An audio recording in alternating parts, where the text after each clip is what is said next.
What is time? Time is the invisible dimension in which all things exist. It cannot be touched, cannot be seen, and yet it surrounds us. We measure it in seconds, hours, and centuries. We chase it with calendars, clocks, and digital screens. But no matter how tightly we hold, it slips through our fingers like flowing water. Is time a river, carrying us forward into the unknown? Or is it a vast ocean in which every moment already exists, past, present, and future, waiting to be discovered? The mystery remains, deeper than the stars, more intimate than a heartbeat. The beginning of time. To ask, when did time begin, is to ask, when did the universe begin? And science tells us, about 13.8 billion years ago. Before the Big Bang, there was no before, no ticking seconds, no hours to count. Time itself began in that first instant, when all energy and matter burst outward, creating space and setting the cosmic clock into motion. Every star, every planet, every life that has ever existed began with that moment. The first breath of time. Time and relativity. For centuries, humans believed time was absolute, the same for everyone, everywhere. But Einstein revealed a hidden truth. Time is not fixed. It bends, it stretches, it slows. On Earth, we count minutes equally. But near a black hole, gravity bends space-time so deeply that a single second there might equal years in the universe beyond. A traveler moving close to the speed of light could live a short life, while centuries pass for those left behind. Time, it seems, is not universal. It is personal. It depends on where you are and how you move. Cosmic time versus human time. To humans, a lifetime feels vast. We measure decades, celebrate centuries, and record history in millennia. But in cosmic time, these spans are barely a whisper. A star can take 10 million years just to ignite. Galaxies spin so slowly that no human, nor even all of human history, can witness a single full rotation. And yet, within our fleeting lifetimes, we can imagine the infinite. We carry in our fragile human time the ability to reflect upon the eternal, to dream of the stars, even as they outlast us by billions of years. The end of time. If time had a beginning, will it also have an end? Scientists imagine many fates. Perhaps the universe will continue to expand forever until galaxies drift apart, stars burn out, and all that remains is cold darkness, the heat, death of the universe. Perhaps time will collapse inward, the universe folding back into itself. Or perhaps time, like a circle, has no true end, only a cycle of beginnings. In the end, we do not know, but time may outlast even memory, stretching beyond anything our minds can imagine. The philosophy of time, beyond science, lies a deeper question. Is time real? Or is it an illusion, a trick of the human mind to make sense of change?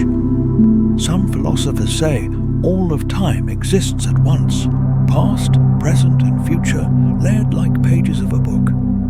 Others say only the present is real, that the past is gone, and the future has yet to be born. And yet, within us, time is undeniable.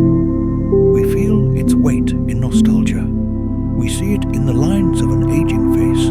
We hear it in the ticking of a clock in a silent room. Perhaps time is both real and illusion, both infinite and fleeting, both cosmic and human. Time is the stage upon which the universe plays its story. It is the rhythm of galaxies and the heartbeat of a child. It is the silence of eternity and the brief spark of human life. We may never master it, never escape it, never fully understand it. But in every moment we live, we are part of its flow, carried from the birth of all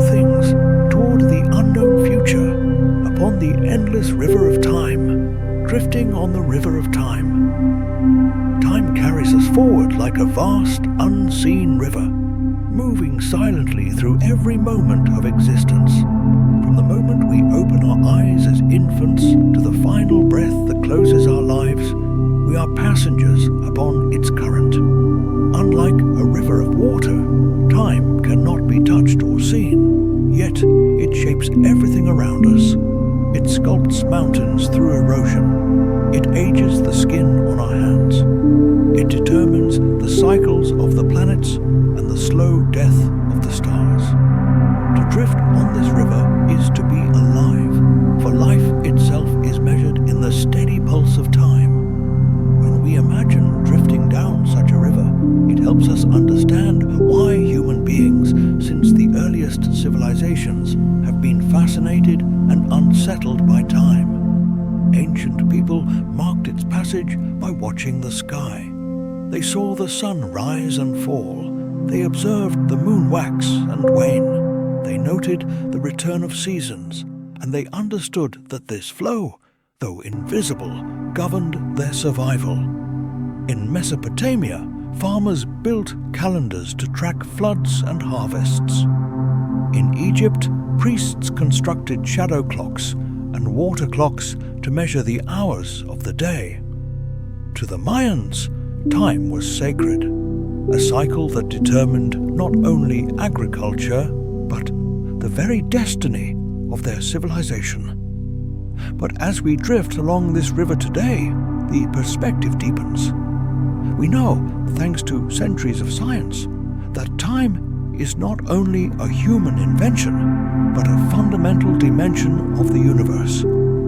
Physicists describe it as woven together with space, creating the fabric of space-time itself. This means that time is not merely a series of moments passing by us like stones along the shore. Instead, it is part of the very structure of reality, a field in which all events take place. To drift upon it is not a metaphor, but a truth. For every atom, every star, and every galaxy floats within this vast current. Our own perception of this river, however, is unique. Human time feels personal. A single day can stretch endlessly in childhood, yet collapse into a blur as we grow older.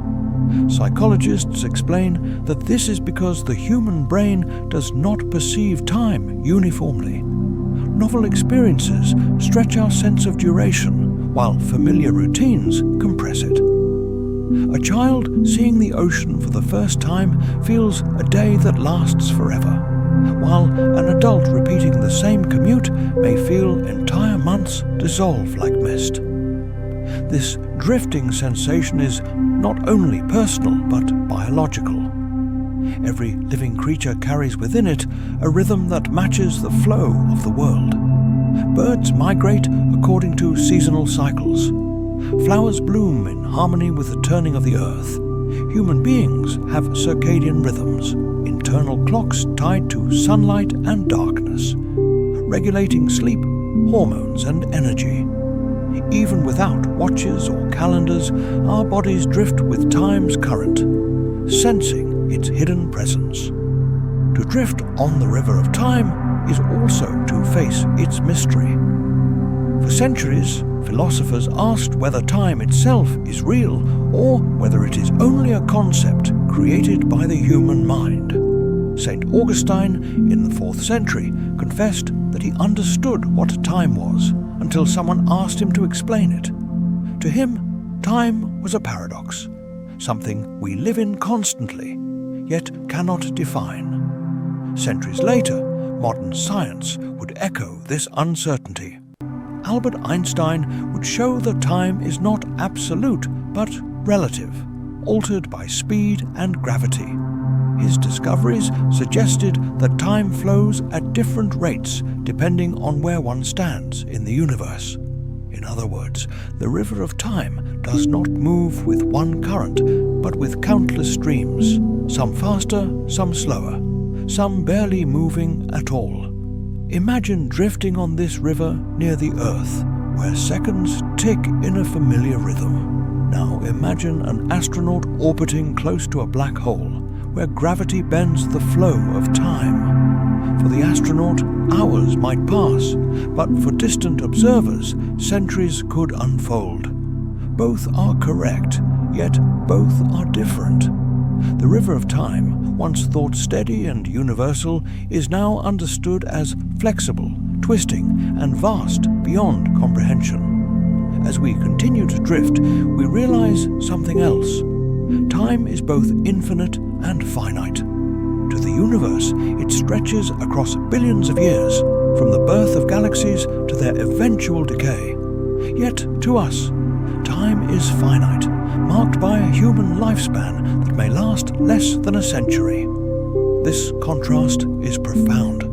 The cosmos drifts slowly, its river wide and eternal, while our personal drift is fragile, a brief journey on a small raft. This is why the flow of time matters so deeply to us. We cannot control it, but we can feel it. We can treasure it, and we can choose how to live upon it. Thus, to drift on the river of time is to accept both its inevitability and its wonder. It is to acknowledge that everything we are and everything we will ever know is carried along by this invisible current. It's to see history not as isolated events, but as points along a stream that connects the past to the present and flows endlessly toward the future. From the rise of civilizations to the quiet moments of a single life, all is carried by this river. And so we drift onward, aware that while time may seem mysterious, it is also the most intimate companion we will ever know. It is with us in joy and sorrow, in birth and death, in every second that passes and every memory we carry. To drift on this river is to be human. To drift on this river is to be alive, the beginning of time. As we drift further along the river of time, we inevitably look backward, trying to see where the current began. Every river has a source, a spring, a mountain, a glacier melting into the first drops. So too must the river of time have its origin. But the truth of that beginning is stranger than any myth humanity has ever told. For much of human history, cultures tried to explain time's beginning through stories. The Babylonians spoke of primordial chaos from which gods shaped order. In the Hebrew scriptures, time itself is said to have begun when God spoke light into existence. The Mayans saw cycles of creation and destruction, believing our current age is but one turn of an eternal wheel. These myths, though different, carried it, a common thread. The recognition that time must have had a starting point. Modern science confirms this intuition, though in ways even ancient storytellers could not imagine. According to cosmology, time began nearly 14 billion years ago with the event we now call the Big Bang. Before this moment, there was no ticking clock, no before or after. The very concepts of earlier and later did not exist. In that unimaginable instant, space, matter, energy, and time itself came into being. To picture this is nearly impossible, for the human mind is trained to imagine events unfolding within time. We think in sequences, one thing happening, then another. But the birth of the universe was not one event within an older timeline. It was the birth of time itself, the opening of the very stage upon which all future events would play out. Astronomers describe the Big Bang not as an explosion into empty space, but as the expansion of space itself. The universe did not erupt outward into a void. Rather, space expanded everywhere at once, carrying galaxies to be within its stretching fabric. And with this expansion, time began to flow, like a river springing suddenly from the ground. Within the first tiny fraction of a second, forces that now govern the cosmos were set into place. Gravity separated from the other fundamental forces. matter condensed out of energy. Tiny fluctuations, quantum ripples in the newborn universe, would one day grow into galaxies, stars, and planets. All of this occurred in less than the blink of an eye. And yet, what came before the Big Bang remains one of the deepest mysteries of science. Some physicists argue that before has no meaning, because time itself had not yet existed. Others propose that the Big Bang may have been the latest in a cycle of expansions and contractions, that our universe is but one breath in an eternal rhythm of creation and collapse. A few even suggest the possibility of multiple universes, a vast multiverse where each Big Bang is the birth of a different reality, each with its own river of time. What is certain is that the beginning of time shaped everything that would follow. Without that singular origin, there would be no stars to shine, no planets to orbit, no life to wonder at its own existence.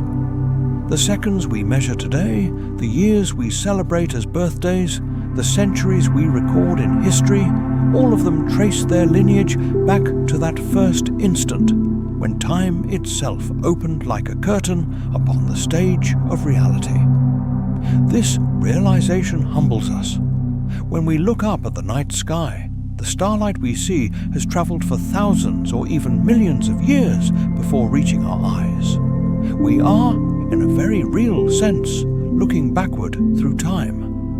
Each star is a messenger from the past, carrying the story of the universe's early moments. Even the atoms in our bodies bear the imprint of time's beginning. The hydrogen in our blood was formed mere minutes after the Big Bang, when the universe cooled enough for the first simple elements to emerge. In every heartbeat, the memory of time's origin echoes within us. And so, as we drift along this river, we realize that we carry its beginning with us. Time's first seconds are written into the stars, into the earth, into the atoms of our own flesh. The beginning is not gone. It flows onward with us, just as every drop of a river contains something of its source. Yet, with every answer, new questions arise. What truly caused the Big Bang? Was it the ultimate beginning, or just the opening of a chapter in an eternal book? Can time itself end in the same way it began? These mysteries compel us forward. To understand time is not only to measure the ticking of clocks, but to face the greatest questions of existence itself. And so, the river carries us onward from its hidden source toward realms of even deeper wonder, towards the strange and beautiful truth that time is not fixed but flexible, bending and flowing in ways more astonishing than we once believed. Time and relativity. From the very first second of the universe's birth, time has flowed forward, carrying stars, galaxies, and life along its current. But as the centuries of human thought unfolded, a profound realization emerged. Time is not the steady, unchanging rhythm we once believed it to be. Instead, time can bend, stretch, and warp, depending on the circumstances of the universe around it. For much of history, the idea of time seemed simple. To ancient philosophers like Aristotle, time was the steady measure of motion, a constant background against which events unfolded. To Isaac Newton, centuries later, time was absolute, ticking forward with the same unbroken rhythm for everyone and everything, regardless of where they were in the universe. Newton imagined a great cosmic clock, its gears turning perfectly, keeping universal order. But in the 20th century, Albert Einstein shattered that certainty with his revolutionary theory of relativity. Through patient reasoning, bold imagination, and elegant mathematics, Einstein revealed that time is not absolute at all. It is inseparable from space, woven together into a single fabric known as spacetime. This insight changed our understanding of the universe forever. According to relativity, time flows differently depending on gravity and speed. Imagine two twins, one remaining on Earth and the other boarding a spacecraft traveling close to the speed of light. When the traveling twin returns, they will have aged less than the sibling who stayed behind. This is not a trick or an illusion. It is the true bending of time itself. Speed stretches the fabric of time, slowing its rhythm for the one who moves swiftly through the cosmos. Gravity, too, holds power over time. Near a massive object such as a planet, a star, or especially a black hole, time slows down compared to regions of weaker gravity. Astronauts aboard the International Space Station orbiting high above Earth experience time slightly differently than those on the surface below. The difference is tiny, fractions of a second, yet real, measurable, and confirmed by precise atomic clocks. Now, imagine standing at the edge of a black hole. Gravity there is so intense that time for you would crawl nearly to a stop, while the universe beyond would race forward at an unimaginable pace. If you lingered too close, you might experience minutes, while eons passed outside. For the distant observer, you would appear frozen at the black hole's edge, locked in a moment forever. Relativity teaches us that time is not a river flowing the same for everyone. It is a vast and shifting current, pulled and twisted by the forces of the universe. This revelation has had astonishing consequences, not only for science, but also for daily life.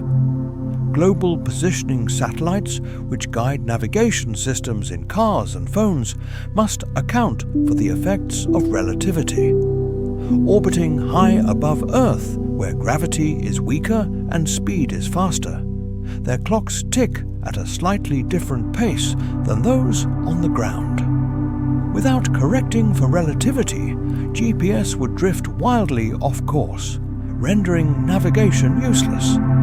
The fact that your phone can guide you down a busy city street is proof that Einstein's vision of time bending under speed and gravity is not theory alone, but reality woven into our lives.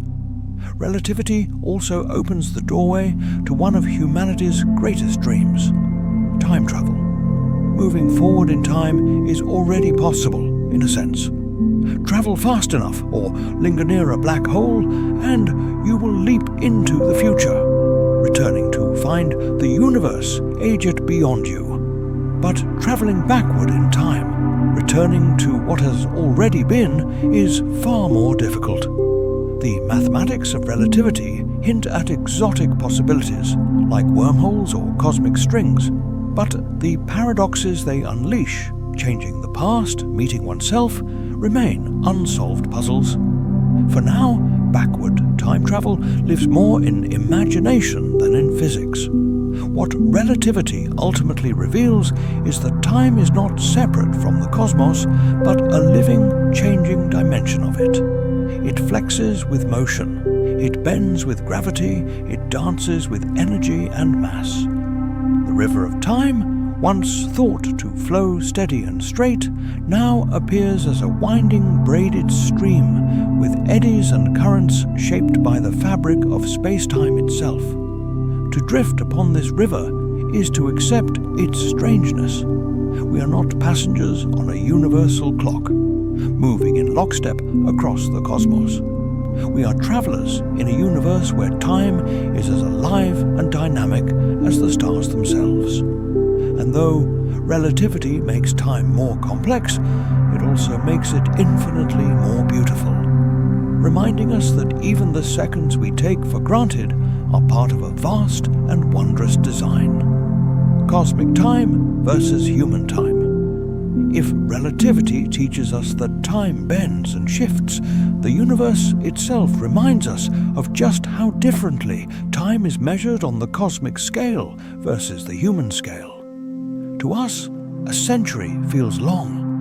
1,000 years carries the weight of civilizations rising and falling, languages being born and lost, empires emerging and crumbling into dust.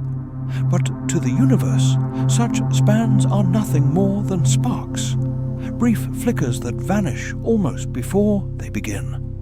The cosmos moves to rhythms that stretch across billions of years.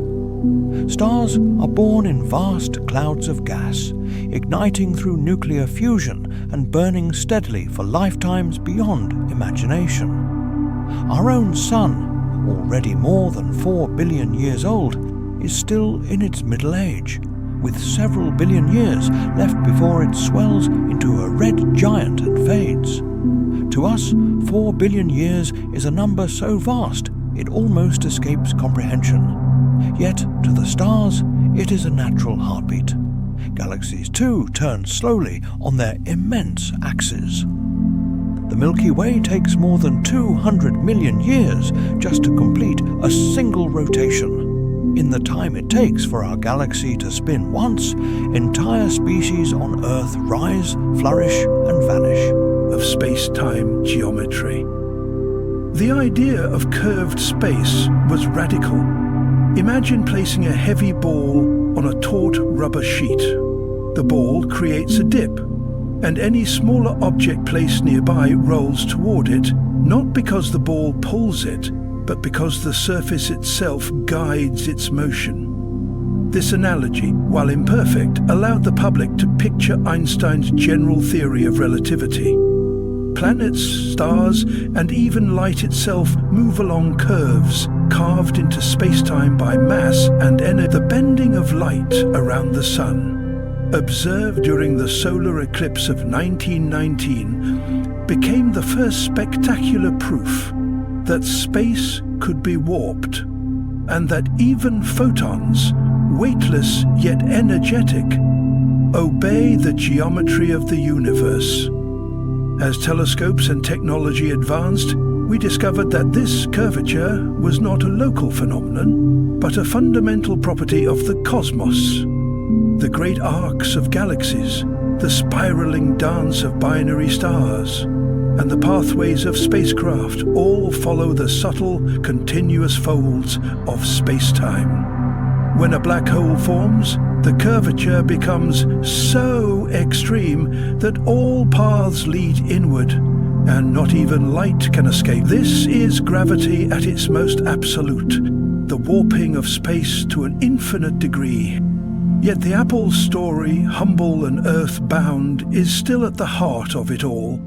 The same mathematical framework that predicts the orbit of distant exoplanets also explains why you feel the weight of your body pressing against the ground. When astronauts float aboard the International Space Station, they are not free from gravity, but are in continuous freefall around Earth, just as the Moon is. The sensation of weightlessness is not the absence of gravity, but the experience of moving along space-time's curves without resistance.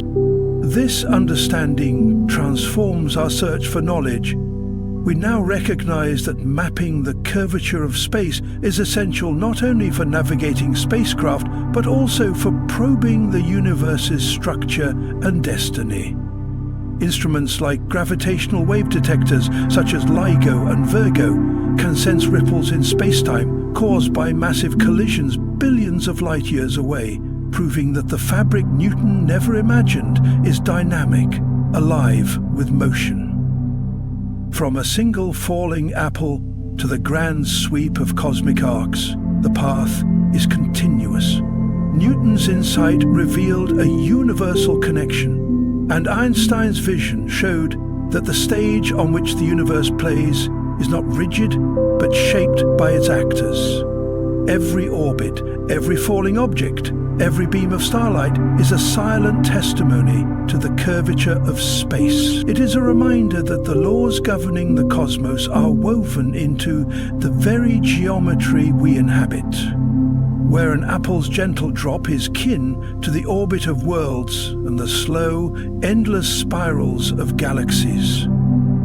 To run the earliest glimmers of human thought, the idea of a place where the very fabric of reality twists upon itself has fascinated and terrified in equal measure. Black holes, once only the subject of abstract mathematics and speculative philosophy, are now understood as real cosmic engines of gravity so extreme that they bend not only space but also the flow of time. They are not just voids, they are regions where the laws of physics as we know them approach their limits, where the smooth geometry of space-time collapses into a singularity, and where reality itself is reshaped in ways that defy ordinary experience. The story of black holes begins with Einstein's general theory of relativity, which revealed that space and time are not separate entities, but aspects of a single, interconnected fabric, space-time. Gravity, in this revolutionary view, is not an invisible force pulling objects together, as Newton described, but the warping of space-time caused by mass and energy. A star, a planet, or even your own body bends the space-time around it. The greater the mass, the greater the curvature. But in the case of a black hole, the curvature becomes so extreme that space-time folds in upon itself, creating a one-way boundary known as the event horizon. Inside this horizon, every path, whether taken by light or matter, curves inward, inevitably leading toward the singularity, a point of infinite density where the known laws of physics cease to function in their familiar form. From the outside, a black hole appears as a perfectly black sphere, yet it is more than an empty void. It is a gravitational well so deep that time itself flows differently near it. To a distant observer, a clock falling toward the event horizon appears to slow down, its ticks stretching longer and longer until they seem to freeze in place at the edge. But for the falling object itself, time feels normal. It is the outside universe that appears to accelerate toward an unimaginable future. This time distortion is not a trick of perception, but a real consequence of space-time geometry. Near a black hole, the very definition of now becomes uncertain. Two observers in different gravitational environments will disagree about the sequence and duration of events. A second measured near the event horizon is not the same as a second far from it. This effect, gravitational time dilation, links black holes to the deepest questions about the nature of time, causality, and the universe's structure. Beyond their mind-bending impact on time, black holes are also architects of cosmic structure. The supermassive black holes at the centers of galaxies influence the motion of billions of stars, shaping the very architecture of galactic systems. Paradoxically, these regions of inescapable gravity can be sources of immense energy, powering quasars and relativistic jets that blaze across millions of light-years, visible from the farthest reaches of the cosmos. In these processes, black holes act as both destroyers and creators, consuming matter, yet driving the evolution of galaxies. At the quantum level, black holes raise even stranger possibilities. Stephen Hawking's groundbreaking work showed that black holes are not entirely black. They emit radiation due to quantum effects near the event horizon, a phenomenon now known as Hawking radiation. Over unimaginably long periods, this radiation could cause black holes to evaporate entirely, raising profound questions about the fate of the information that falls into them. Does the information vanish forever, violating the principles of quantum mechanics? Or is it somehow preserved in a way we have yet to understand? This information paradox remains one of the most compelling puzzles in modern physics. The distortion of time and space by black holes forces us to confront the boundaries of our theories and the limits of our perception. They are laboratories of the extreme, where relativity and quantum mechanics meet, often in tension, and where the very texture of reality is put to the test. To study a black hole is to glimpse the deep code of the universe, a code written not in lines of human language, but in the curves and folds of spacetime itself. And yet, even with all we have learned, the full nature of black holes remains hidden behind their horizons. They are cosmic riddles, both terrifying and beautiful, reminding us that the universe is not a static clockwork, but a living, dynamic web of time and space, endlessly reshaping itself in ways our minds are only beginning to grasp. The arrow of time is not a physical arrow that one can hold. Rather, it is a metaphor that captures the asymmetry between the past and the future. And entropy is the driving force behind this asymmetry. In the mid-19th century, the Austrian physicist Ludwig Boltzmann provided a statistical foundation for this concept. He recognized that in any closed system, the number of possible disordered arrangements vastly outnumbers the ordered ones. Imagine shuffling a deck of cards. There's only one perfectly ordered arrangement, say all suits in sequence, but trillions of possible jumbled arrangements. When you shuffle, the probability overwhelmingly favors disorder, and that statistical tendency toward disorder is what we call an increase in entropy. ANN. In physical terms, the second law of thermodynamics states that in an isolated system, entropy will always stay the same or increase over time. It will never spontaneously decrease. This is why shattered glasses stay shattered, why smoke disperses in a room rather than reconcentrating in the corner, and why our universe appears to move from states of lower entropy to higher entropy. But here's the intriguing twist. The laws of physics at the microscopic level, Newtonian mechanics, electromagnetism, quantum theory, are time-symmetric. If you filmed the dance of individual particles and reversed the playback, the motion would still obey the same equations. Nature wouldn't know the difference. The arrow of time, then, emerges not from these fundamental laws, but from the initial conditions of the universe. Our cosmos began around 13.8 billion years ago in an incredibly hot, dense and low entropy state. That's counterintuitive. We often imagine the early universe as a chaotic fireball, but gravitationally speaking, it was astonishingly ordered. As the universe expanded, gravity pulled matter into clumps, forming stars, galaxies and planets. At the same time, energy spread out, matter interacted, and entropy steadily increased. It is this growth of entropy, rooted in the improbable starting point of the cosmos, that defines the arrow of time we experience. Consider life itself. Every moment, our bodies burn fuel, convert it into usable energy, and expel waste heat into our environment. We are entropy machines, turning ordered chemical energy into less organized forms. Even our memories are shaped by entropy.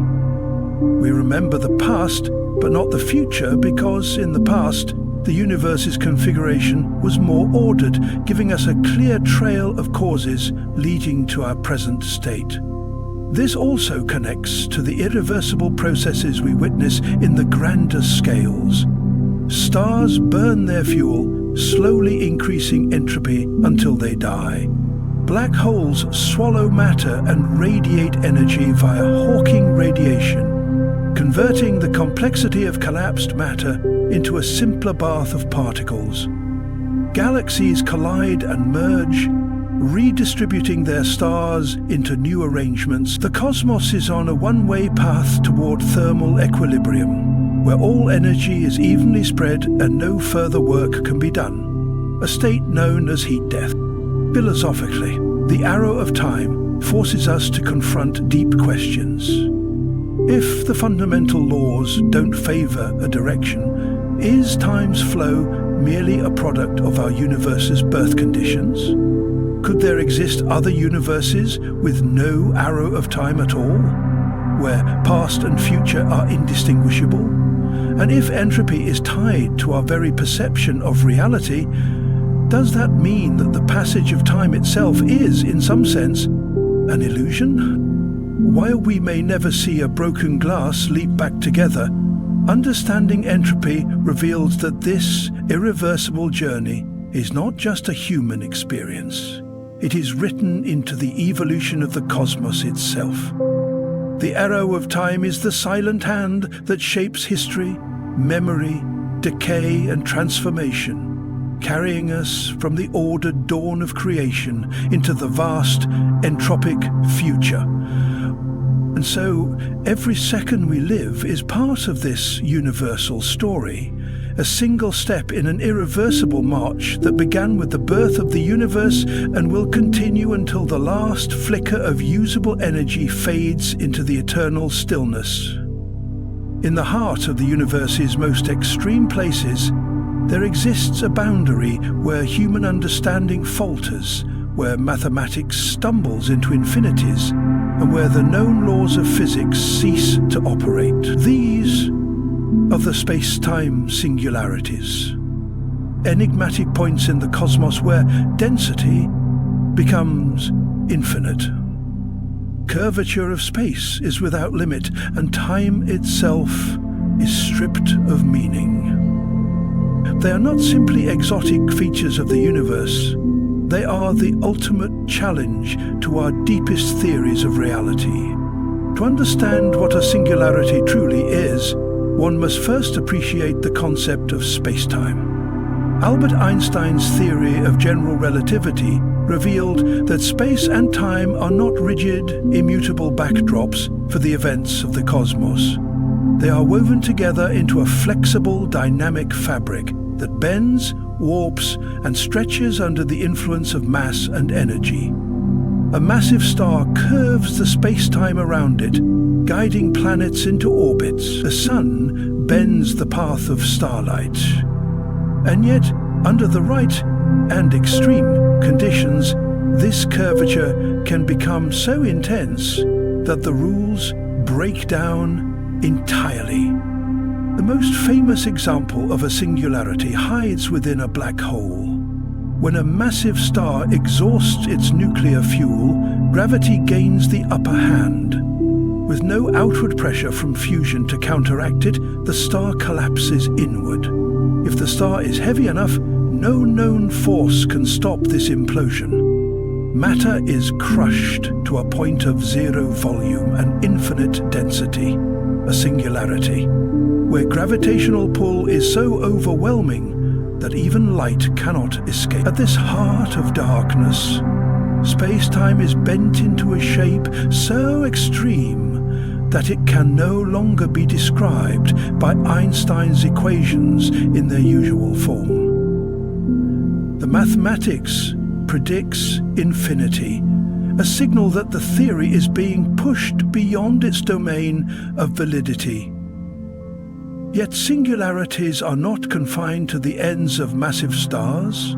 Cosmology teaches us that our entire universe began in a singularity of sorts, the Big Bang. According to standard models, if we wind the clock of cosmic expansion backward, we arrive at a state where the universe was compressed into an infinitely dense point. Space, time, matter, and energy all emerged from this mysterious beginning. The singularity at the birth of the universe is not surrounded by an event horizon like a black hole's core, but it shares the same troubling feature: the inability of current physical laws to describe what came before or what conditions were truly like at that moment. problem is not just academic. Singularities are places where predictability ends. In every other region of space-time, general relativity allows us to forecast the future evolution of matter and energy given the present conditions. But at a singularity, the curvature becomes so great that time itself may cease to have meaning. Was there a before the Big Bang? What happens inside a black hole beyond the event horizon? Our equations refuse to tell us. This limitation has driven physicists toward the search for a deeper framework, one that unites general relativity with quantum mechanics into a full theory of quantum gravity. Quantum theory governs the microscopic realm where particles dance with uncertainty, while relativity governs the grand stage of planets, stars, and galaxies. Near a singularity, both realms collide. Space-time is curved to subatomic scales, and quantum effects cannot be ignored. Ideas like loop quantum gravity and string theory attempt to describe these extremes, suggesting that the infinite densities predicted by relativity may be replaced by finite, quantized structures of space and time. Perhaps, instead of a true point of infinite curvature, the core of a black hole might be a tangled discrete network of space-time atoms.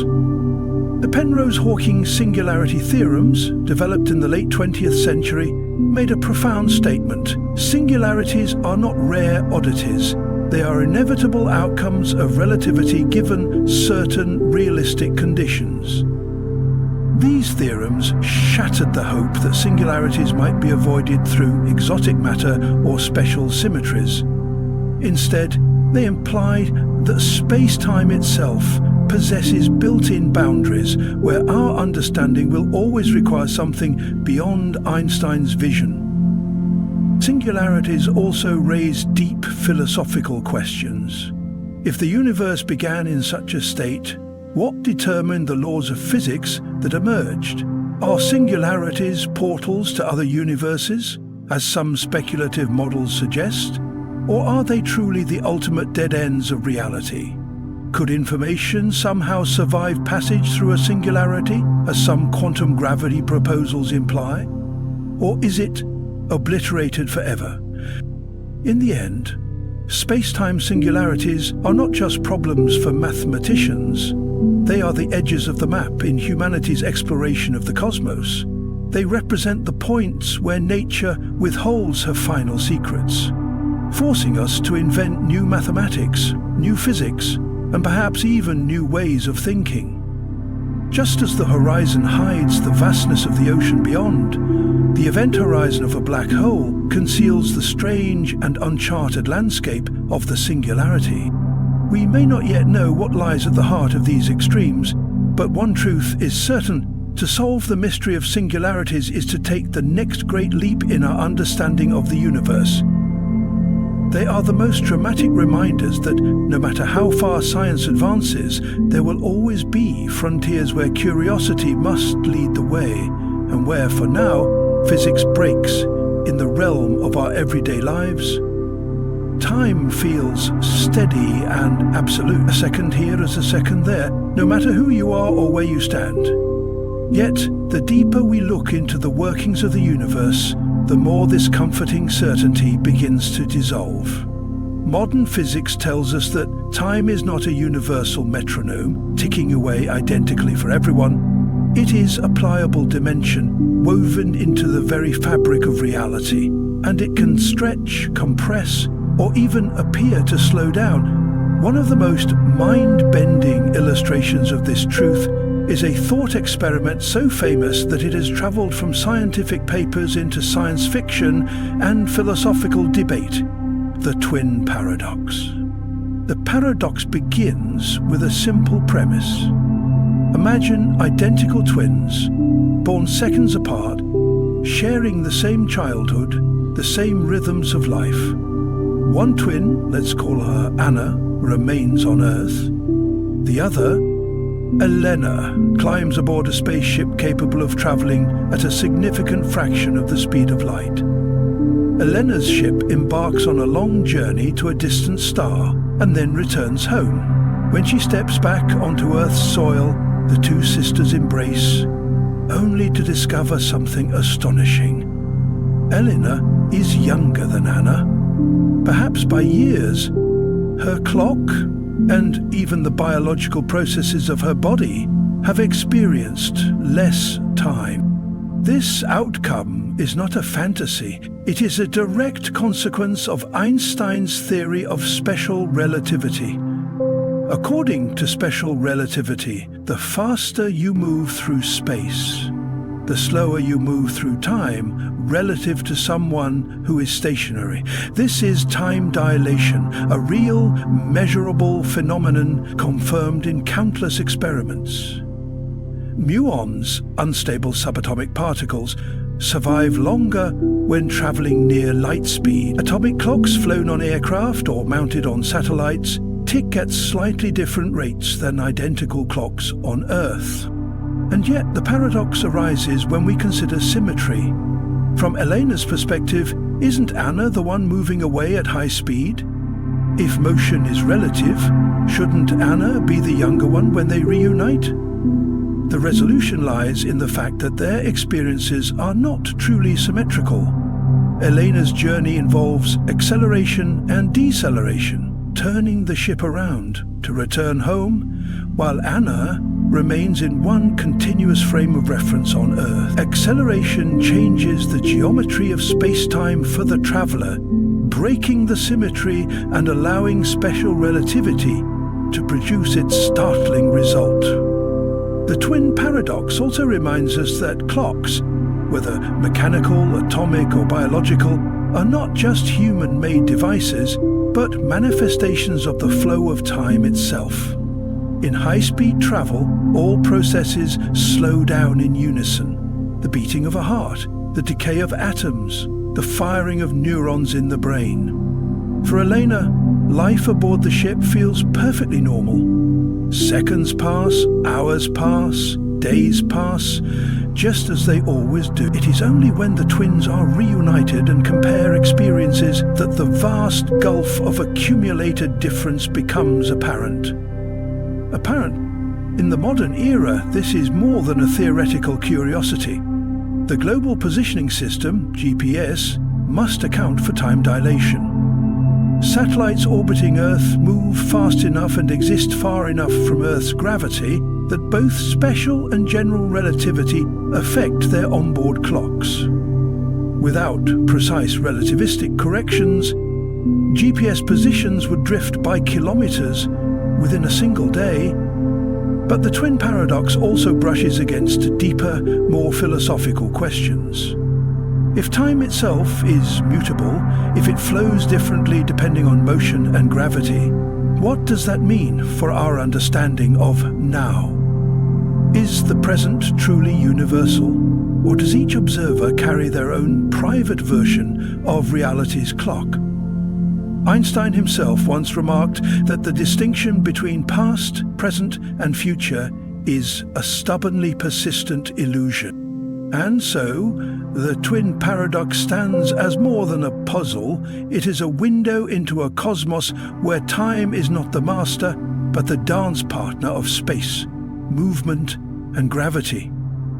The story of Anna and Elena is not about defying the laws of physics, but about embracing them, seeing time not as rigid ruler, but as a stretchable thread in the fabric of space-time. In that realization lies one of the most humbling truths of modern science. The ticking of the clock is as much a journey as the path you travel.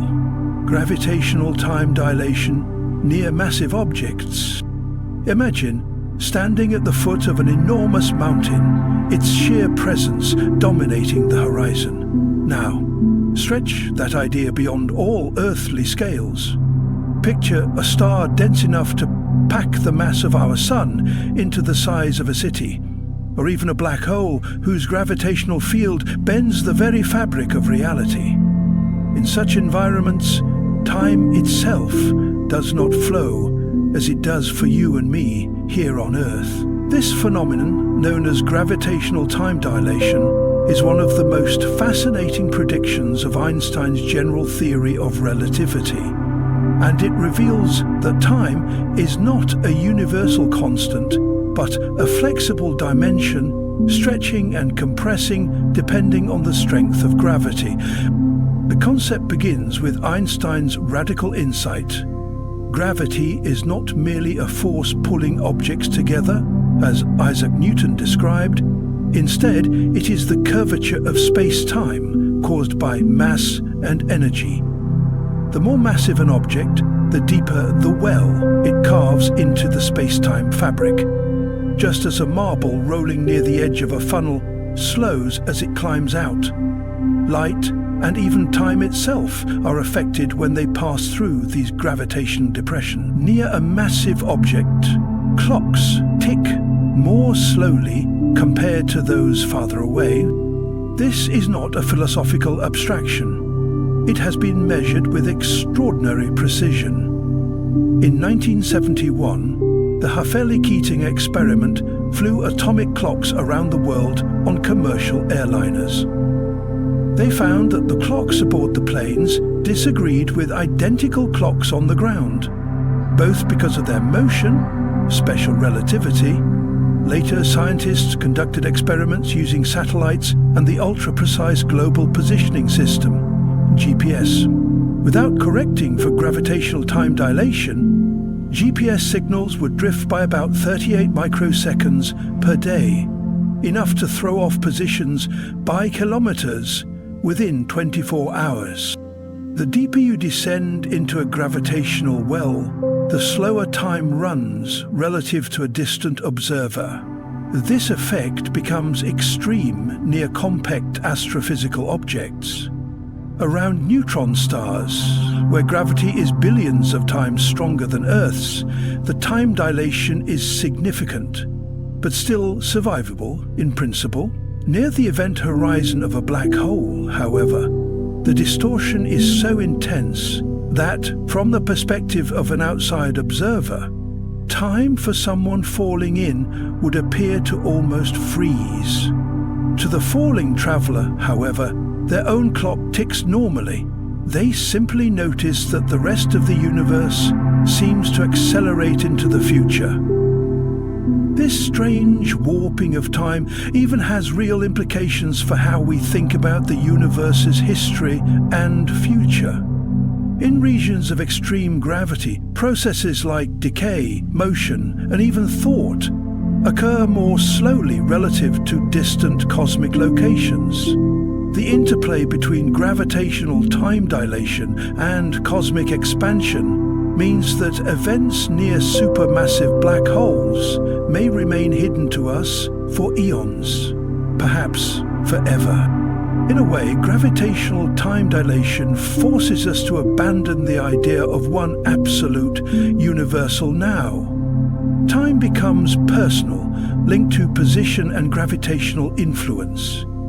It tells us that the universe is not a static stage where events unfold, but an active, flexible tapestry, one that twists, stretches, and folds under the weight of stars, planets, and black holes. And so, next time you hear that a black hole distorts space, remember, it distorts time just as much. It is not just where you are that shapes your experience of reality, it is how deep you stand in the cosmic well of gravity. In the great theatre of the cosmos, where galaxies spin like vast celestial pinwheels and black holes loom like silent cosmic predators, there exists a number, unchanging, eternal, and absolute, that underpins the structure of reality itself. That number is the speed of light, 299,792,458 meters per second in the vacuum of space. Not merely a figure buried in the pages of physics textbooks, it is the ultimate speed limit of the universe, woven into the very geometry of space-time. To go faster is not just difficult, it is impossible, at least according to everything we know about the laws of nature. This cosmic limit was not always obvious. For centuries, light was believed to travel instantaneously, a perfect messenger without delay. The ancient Greeks debated its nature. Was it a particle, a wave? Was its speed infinite? It was not until the 17th century, when Danish astronomer Ole Romer studied the eclipses of Jupiter's moon Io, that the truth began to emerge. He discovered that light took time to cross the vast gulf between Jupiter and Earth, and thus it had a measurable speed. This was the first crack in the illusion of instantaneous vision. Centuries later, Albert Einstein would elevate this constant speed from a mere property of light to the bedrock principle of his theory of relativity. In Einstein's universe, the speed of light is not just a limit for photons, it is the limit for everything. No matter how much energy you pour into an object with mass, you can never accelerate it to or beyond the speed of light. Instead, as you approach it, your energy goes not into making you faster, but into distorting time and space around you. Time slows for you, distances warp, and the very fabric of reality bends to enforce this law. But why? The answer lies deep in the relationship between space and time themselves. In relativity, they are not separate arenas, but a single continuum. Space-time and the speed of light is the conversion factor that binds them together. It is the slope of the universe's ultimate ruler, the maximum rate at which cause can lead to effect. If information, matter, or energy could travel faster than light, causality would unravel. Events could happen before their causes, and the logical order of the cosmos would dissolve. This limitation shapes everything we see. It is the reason the sun's light takes 8 minutes to reach us, the reason we see distant galaxies as they were billions of years ago, and the reason there is a cosmic event horizon beyond which we can never know what lies. The speed of light is not merely a restriction, it is also a window into the past, a built-in time machine that lets us look back across cosmic history. The past says, I think the window looks back across cosmic history. Yet, the speed of light is not always the speed at which light appears to travel. Through glass, water, or plasma, photons slow down as they interact with matter, but this is only an illusion. Their true limit in a vacuum remains untouched. Even in the strangest corners of physics, quantum entanglement, wormhole theories, or hypothetical tachyons, nothing has been shown to transmit usable information faster than this constant. Still, humanity dreams of breaking this cosmic speed barrier. Concepts like warp drives and wormholes emerge not from defiance of Einstein's limit, but from attempts to bend the very fabric of space-time so that the limit no longer applies in the usual way. A warp drive, for example, would not move a ship faster than light through space, it would move space itself, carrying the ship along like a surfer riding a wave. These ideas remain speculative, but they show that even in obeying the limit, our imagination has found ways to dance around it. The speed of light is in the end the great enforcer of cosmic order. It is the heartbeat of the universe's design, the pace at which reality can change, the thread that ties space and time into a coherent whole. Without it, the laws of physics would fracture, the symmetry of nature would collapse, and the universe would lose its structure. To journey toward this limit is to brush against the edge of what is possible. And though we may never surpass it, we live in a cosmos where the chase itself has shaped civilizations, inspired exploration, and revealed the deepest truths of existence. The speed of light is not just a number. It is the whisper of the universe, telling us that even Infinity has its boundaries. In the grand tapestry of the cosmos, distance is one of nature's most stubborn barriers. Stars shimmer in the night sky, galaxies swirl in the far reaches of space, and yet most are so far away that even light, the fastest thing in the universe, would take millions or billions of years to reach them. For as long as humans have looked upward, we have been bound by a single truth: space is vast, and our journey through it is slow. But what if there was a way to bend the rules? To take a shortcut, not across the surface of the universe, but through its very fabric. This is the tantalizing idea of the wormhole. A bridge between two distant points in space-time, folding the cosmos upon itself like a sheet of paper and piercing it with a tunnel. The concept traces back to Albert Einstein's theory of general relativity, which revealed that space and time are not rigid backdrops, but flexible, dynamic entities, shaped by matter and energy. In 1935, Einstein, along with his colleague Nathan Rosen, stumbled upon a mathematical solution that seemed to describe a bridge between two regions of space-time. Known as the Einstein-Rosen bridge, it was unlike anything science had ever imagined. Not a simple passage through space, but a deep warping of reality itself. In this model, the universe could be connected in ways that defied intuition, linking two separate locations, perhaps even two separate universes, through a single, mysterious conduit. To visualize it, imagine space as a flat sheet of paper. Normally, if you wanted to travel from point A to point B, you would have to trace along the paper's surface, covering every inch of the distance in between. But if you fold a paper so that point A and point B touch, and then pierce a hole straight through, you have created a shortcut, a wormhole. For an object traveling through it, the journey could take moments, while in normal space, the same trip might take centuries. Yet wormholes are not merely science fiction fantasies. Their possibility emerges naturally from the mathematics of relativity.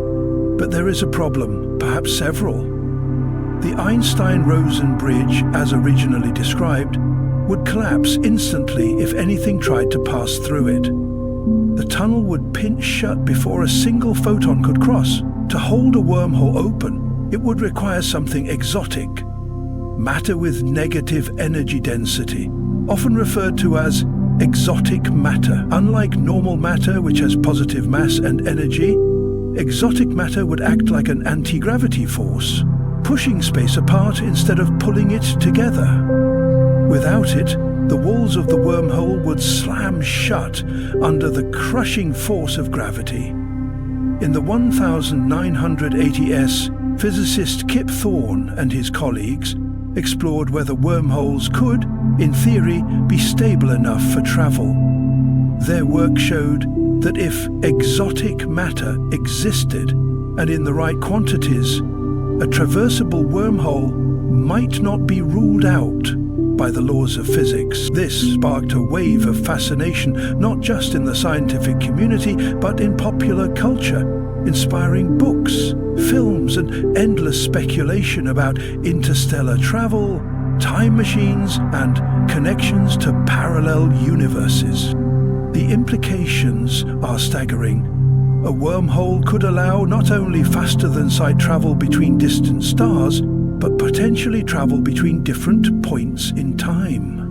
Because wormholes connect regions of space-time, moving one end of the wormhole at relativistic speeds could cause time to flow differently at each mouth, creating a time difference between them.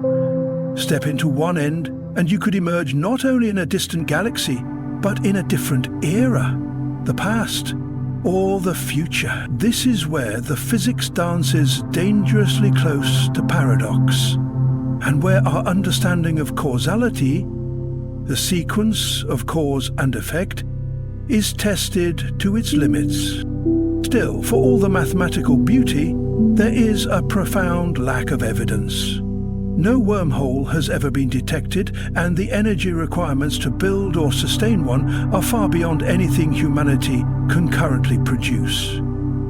The exotic matter needed remains hypothetical, and even if it exists, manipulating space-time on such a scale may forever remain in the realm of the impossible. Yet nature has a way of surprising us. Black holes, once thought to be purely theoretical, are now observed regularly. Gravitational waves, predicted for a century, have only recently been detected. If wormholes exist somewhere in the universe, perhaps hidden in the warped hearts of galaxies, then one day our instruments or our descendants might find them. In the end, the idea of wormholes speaks to something deeper than physics. It touches on humanity's restless urge to explore, to connect distant worlds, to transcend the boundaries of space and time. Whether they turn out to be real or not, wormholes remind us that the universe is not a static prison of empty void and unyielding laws. It is a living, flexible, mysterious thing, and perhaps, somewhere out there, it holds doors waiting to be opened. Temporal illusions. Why the past feels real. Time is a strange thing. We live within its flow as naturally as a fish swims in water, yet the deeper we look, the less it behaves like the steady, unchanging river we think it is. To our senses, the past is gone, a shadow that exists only in memory. But why then does it feel so vividly alive? Why do moments long vanished sometimes feel closer than the present? This is the paradox of temporal illusion, the curious phenomenon where the mind treats the past as something tangible, almost as if it still exists somewhere, waiting for us to return. To understand why the past feels real, we must first face an unsettling truth. In the eyes of physics, time is not a flowing entity. Einstein's theory of relativity revealed that time is woven into the very fabric of the universe, space-time, and within this four-dimensional structure, all events, past, present, and future, are fixed like frames in a cosmic film reel. In such a universe, the moment you are reading this, the moment you were born, and the moment of humanity's distant future all exist together. The flow of time is not a universal reality, it is a property of consciousness. Our brains evolved not in the abstract world of space-time, but in the relentless cause and effect sequence of survival.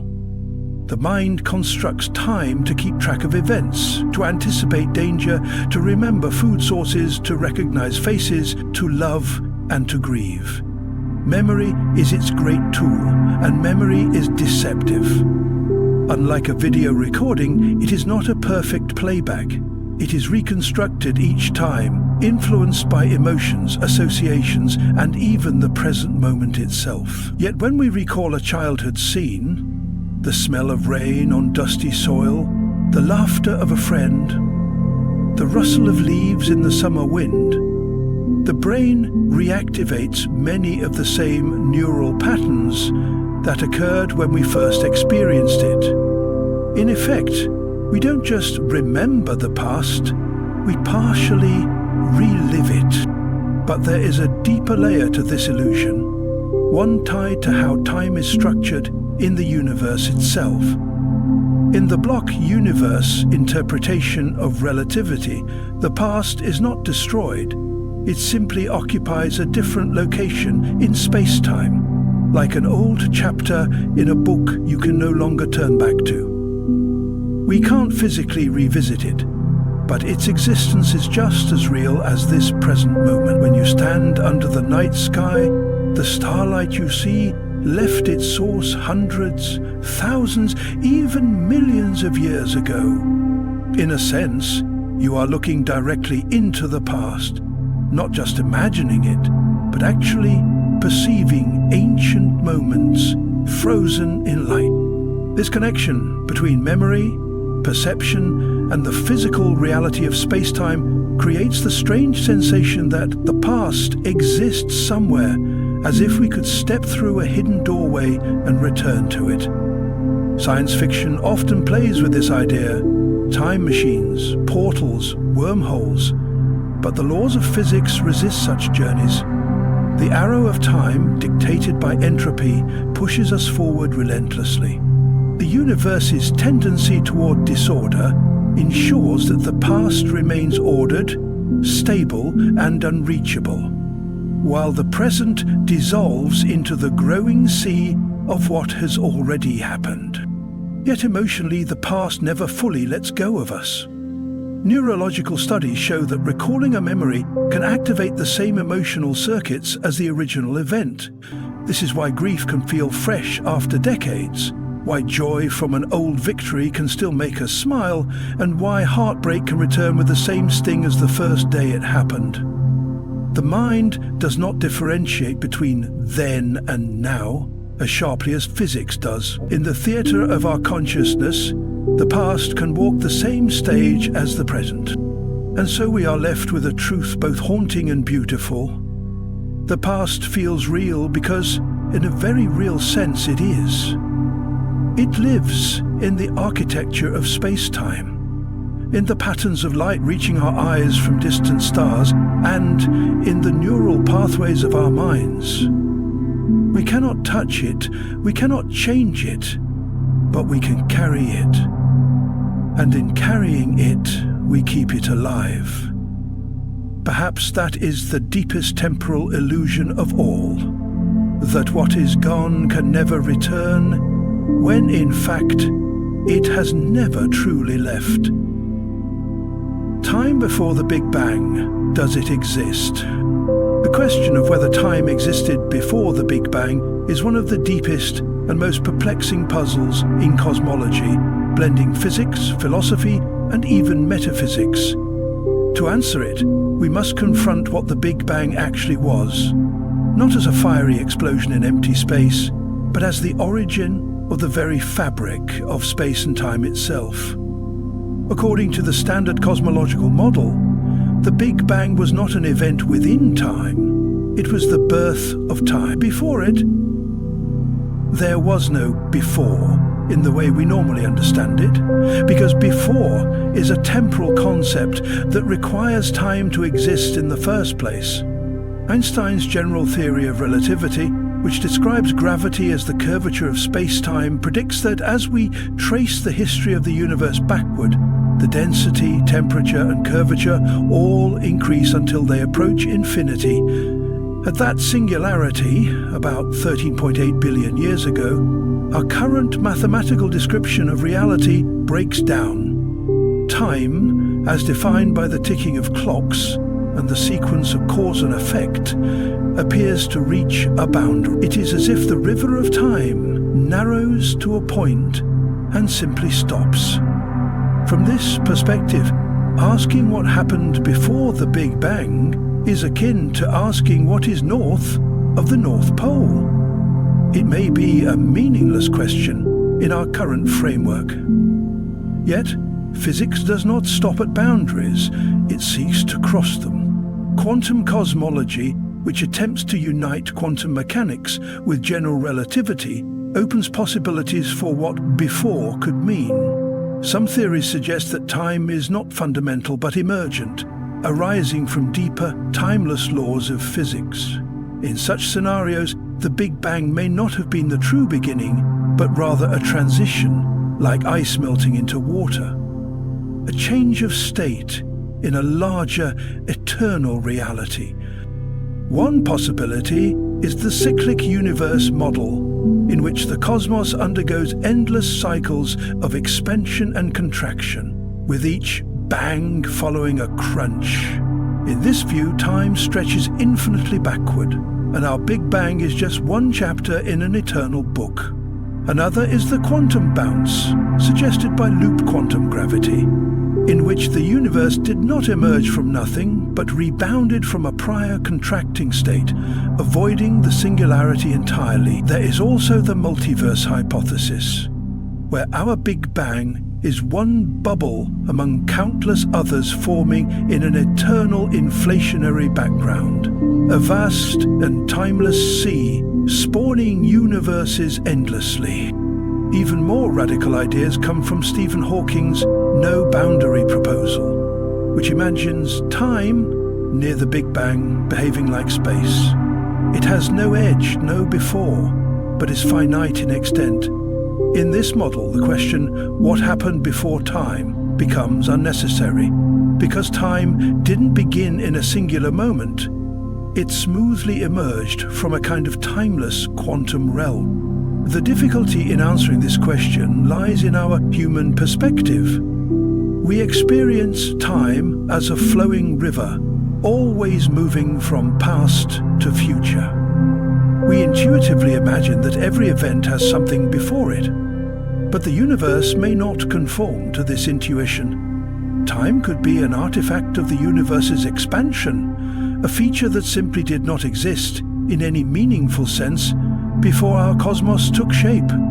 And so, the existence or non-existence of time before the Big Bang is not only a scientific puzzle but also a philosophical one. If time began with the universe, then the Big Bang was the ultimate origin, the boundary beyond which before has no meaning. If time existed beforehand, then the Big Bang might have been just one moment in an infinite, possibly cyclical cosmic story. Until we have a full theory of quantum gravity, we are left with possibilities, not certainties. What is certain is that in exploring this question, we are forced to confront the limits of our understanding, and perhaps even the limits of what can be known. Whether time began 13.8 billion years ago or stretches eternally into the past, the mystery invites us to keep asking, keep imagining, and keep pushing the boundaries of physics toward the edges of reality itself. The clash of giants, general relativity versus quantum mechanics. General relativity, formulated by Albert Einstein in 1915, describes space and time not as separate entities, but as a unified four-dimensional space-time. It is a flexible, dynamic fabric that bends and curves in the presence of mass and energy. In Einstein's view, gravity is not a force in the traditional Newtonian sense. It is the result of space-time curvature.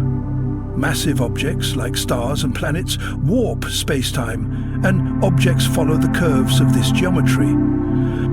Quantum mechanics, developed between 1900 and the 1920s, focuses on the smallest scales of reality, the behavior of particles, energy, and fields at atomic and subatomic levels. It replaces certainty with probability, describing particles as wave-like entities governed by the uncertainty principle and probabilistic wave functions. Both theories have been tested countless times. Both work extraordinarily well within their domains, but they refuse to play nicely together.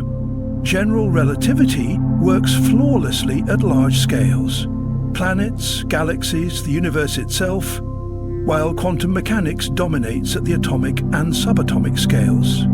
Yet, at the extreme boundaries of nature, such as inside black holes, or during the first fraction of a second after the Big Bang, both theories are required at once, and there they clash. Mathematically, when we try to apply quantum principles to space-time as described by general relativity, the equations spiral into infinities, nonsensical, unphysical results. This failure has driven physicists for decades to search for a quantum theory of gravity, a framework that describes gravity in the same probabilistic, quantized way that we describe the other forces of nature. The loop quantum gravity vision. Loop quantum gravity takes a refreshingly grounded approach.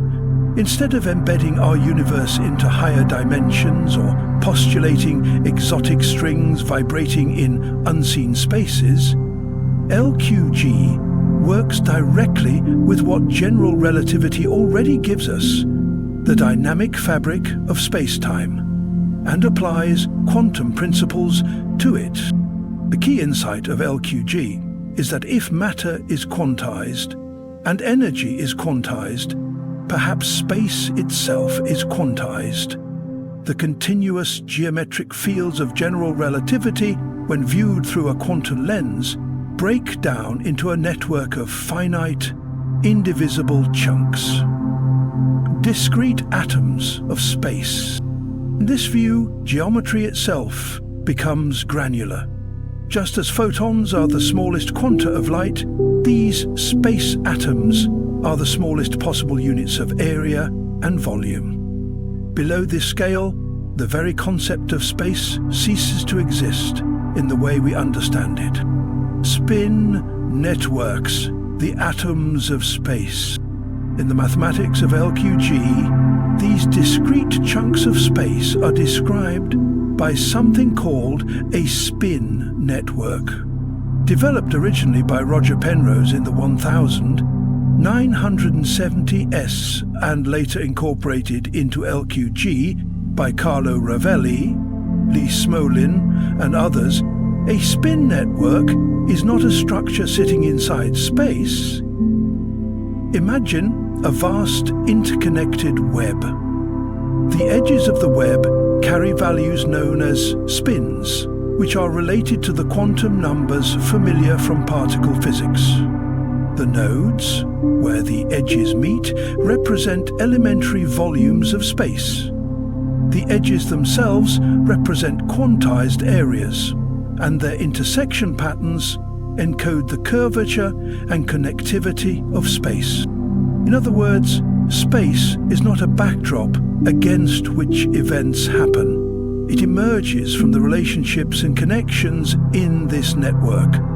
The web is constantly evolving, changing its shape and structure, giving rise to the dynamic geometry we experience as space-time. Tidal galaxies, twisted by gravity. In the vast cold architecture of the universe, galaxies are not the isolated islands we once believed them to be. They are wanderers in a sea of gravitational tides, drawn toward one another in slow, majestic dances that can last for billions of years. These cosmic encounters leave behind breathtaking relics, tidal galaxies contorted and stretched by the overwhelming force of gravity. These galactic forms are not merely visual spectacles. They are deep records of the universe's dynamism, violence, and continuous creation. Tidal galaxies emerge from gravitational interactions between massive galaxies. Unlike the serene spirals we often imagine when thinking of galaxies, tidal galaxies wear the scars of cosmic battles. When two or more galaxies come close enough, their mutual gravitational pull begins to tug at their outer stars, clouds of gas and dark matter. These tugs do not happen instantly, but unfold over millions or even billions of years. Stars are flung into tidal tails, enormous thread-like streams of stellar material, stretching across intergalactic space, sometimes forming arcs that span hundreds of thousands of light years. The first clues to the existence of tidal galaxies came in the mid-20th century, with improvements in photographic plate sensitivity and telescope optics. Astronomers began noticing peculiar galaxy shapes, twisted, stretched and bent structures that defied classical spiral or elliptical categorization. The classic pair, known as the Antennae galaxies, is one of the most iconic examples. Located in the constellation Corvus, this duo appears to be locked in a slow magmatic collision, their stars flung outward in brilliant arcs that resemble insect antennae. These trails are not static. They evolve, merge, and sometimes collapse into new structures altogether. But the wonder of tidal galaxies lies not only in their forms, but in what they teach us about galactic evolution. These interactions often trigger immense waves of star formation. As gas clouds are compressed by gravitational forces and shock waves, they collapse under their own weight, igniting bursts of newborn stars. Some of the most vibrant stellar nurseries ever observed are found in the heart of tidal interactions. Yet this creation often comes with destruction. Galactic cores may be destabilized. Supermassive black holes can begin to consume more matter, and entire structural features of galaxies may be torn apart, never to reform. From a scientific perspective, tidal galaxies offer an exceptional opportunity to study the role of gravity not just as a force of attraction, but as an agent of transformation. Simulations and models of galaxy collisions have revealed that these events are not rare. In fact, the Milky Way itself is not immune. Our home galaxy is on a collision course with the Andromeda Galaxy, a celestial ballet expected to begin in earnest in about 4 billion years. Already, satellite galaxies like the Large and Small Magellanic Clouds are stirring up tidal features in the Milky Way's halo, subtle arcs of stars and gas that hint at the beginning of a grand merger. These future tidal features will reshape the Milky Way, giving rise to yet another generation of twisted, luminous structures. Even the dark matter component of galaxies plays a crucial role in shaping tidal galaxies. Though invisible, dark matter contributes the majority of mass in most galaxies, forming vast halos that extend far beyond the visible stars. During a galactic encounter, these dark matter halos interact gravitationally as well, guiding the overall shape and trajectory of the tidal structures. Without dark matter, tidal interactions would look radically different, less organized, less elongated, and lacking the coherence we observe. Thus, tidal galaxies serve as a silent testimony to the dark scaffolding of the universe. Beyond their scientific importance, tidal galaxies also carry philosophical weight. They remind us that beauty often comes from struggle, and that creation is frequently born from conflict. They are visual metaphors for resilience and transformation, telling a story of cosmic resilience and rebirth. Through their tortured shapes, we see the universe not as a static machine, but as a living, evolving organism, one that tears itself apart and builds anew, cycle after cycle. Yet even these grand tidal features are temporary. Over vast stretches of time, the dramatic tails and bridges will fade. Stars will disperse into the larger galactic halos, and the memory of the collision will be lost, save for the newly merged galaxy at its center. These tidal ghosts are fleeting moments in the infinite film of cosmic evolution, captured only briefly by human eyes and instruments before they vanish into the background of space. As we observe these twisting galactic forms, we are not only looking outward, but forward. They are glimpses into the eventual fate of all galaxies, including our own. In their chaotic grace, tidal galaxies are both messengers of history and harbingers of what is to come. And with that glance into future galactic collisions and their inevitable consequences, we turn our attention to a stranger cosmic choreography, one that transcends even the most dramatic galaxy mergers. Next, we step into the realm of Outline 12, where we explore the bizarre and captivating world of ring galaxies, formed not by gradual spiral evolution, but by violent head-on collisions that send ripples through galactic disks like stones cast into a still.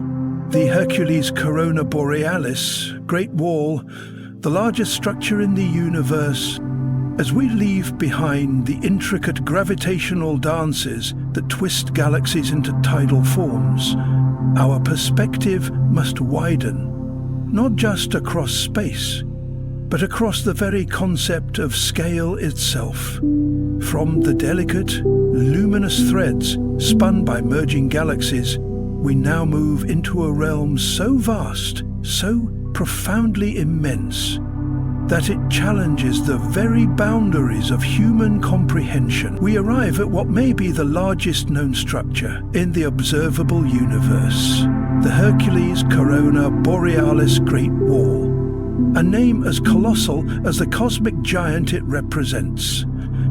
Discovered in the early years of the 21st century, this immense superstructure came into view not through visible light or classical imaging, but through the detection of gamma-ray bursts, brief, high-energy flashes of radiation that typically signal the collapse of massive stars or the violent mergers of neutron stars. Astronomers analyzing data from deep sky surveys noticed a peculiar concentration of these bursts in a specific region of the sky, a statistical clustering too significant to be coincidental. The distribution pointed to a massive assembly of galaxies and galaxy clusters stretching across a truly unimaginable expanse, billions of light-years in length.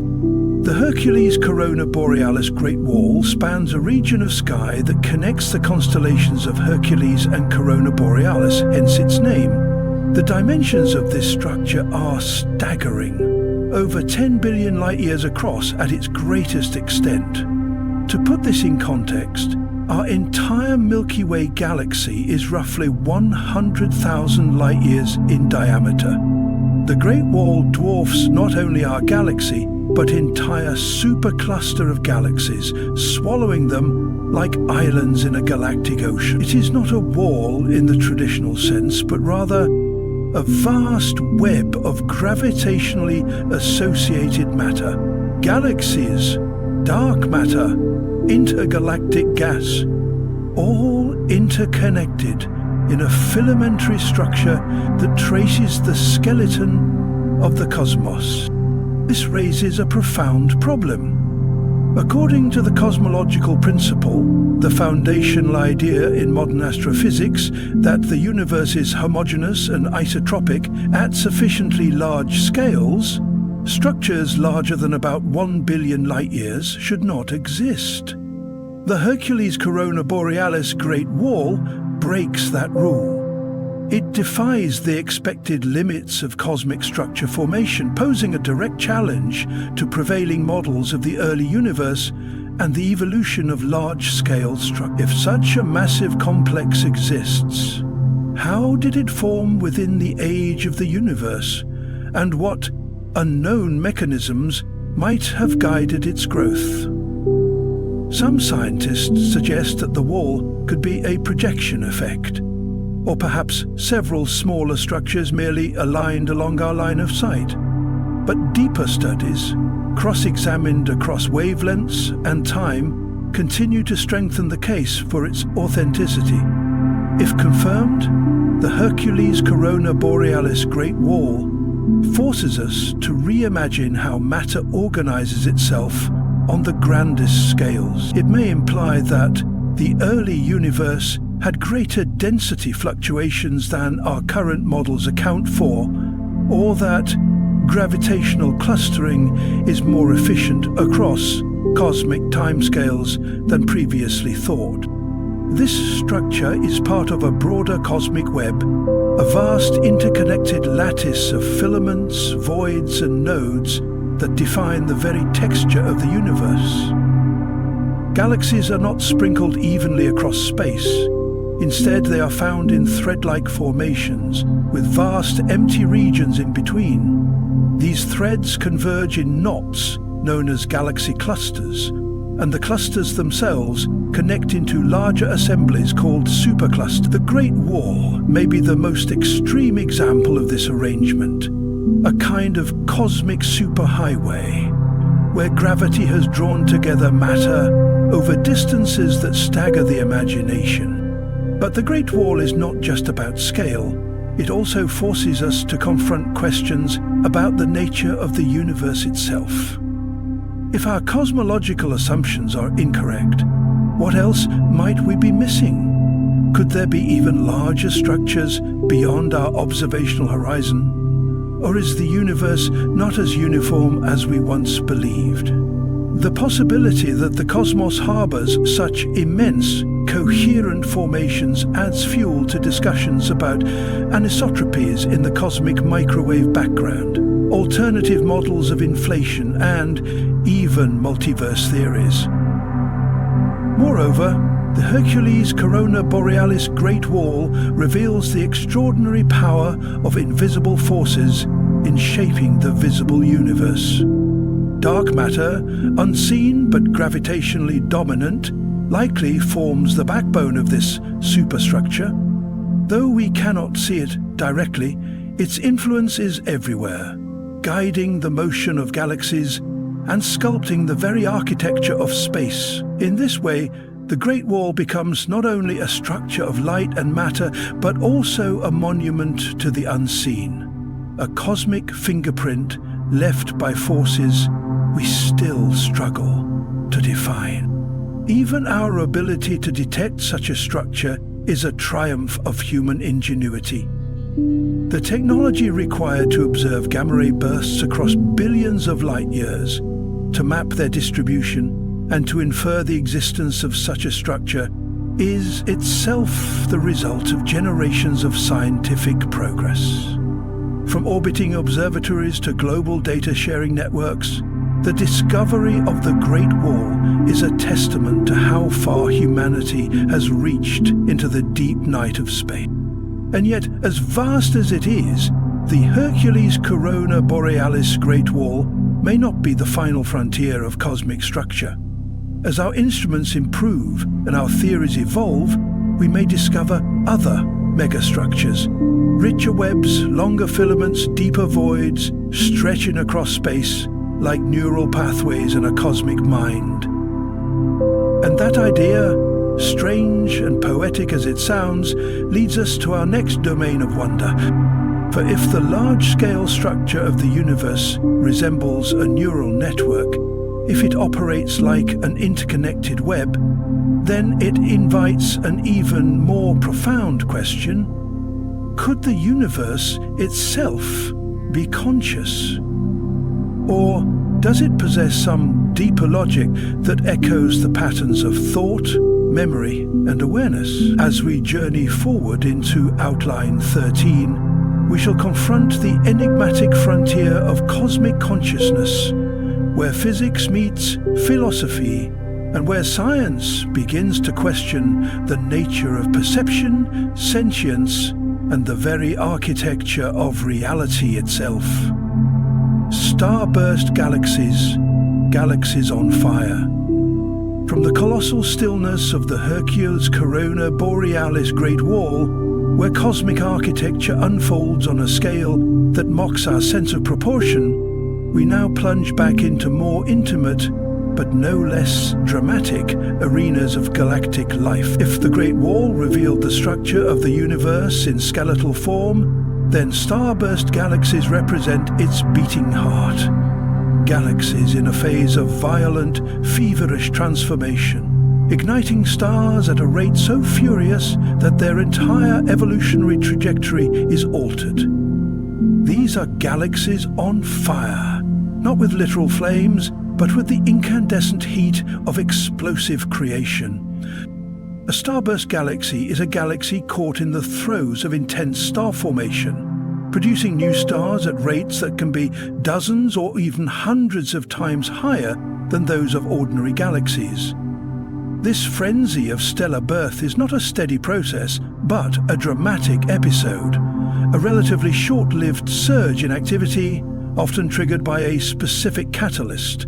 In astronomical terms, these starbursts are brief flashes of light and energy, often lasting only tens of millions of years.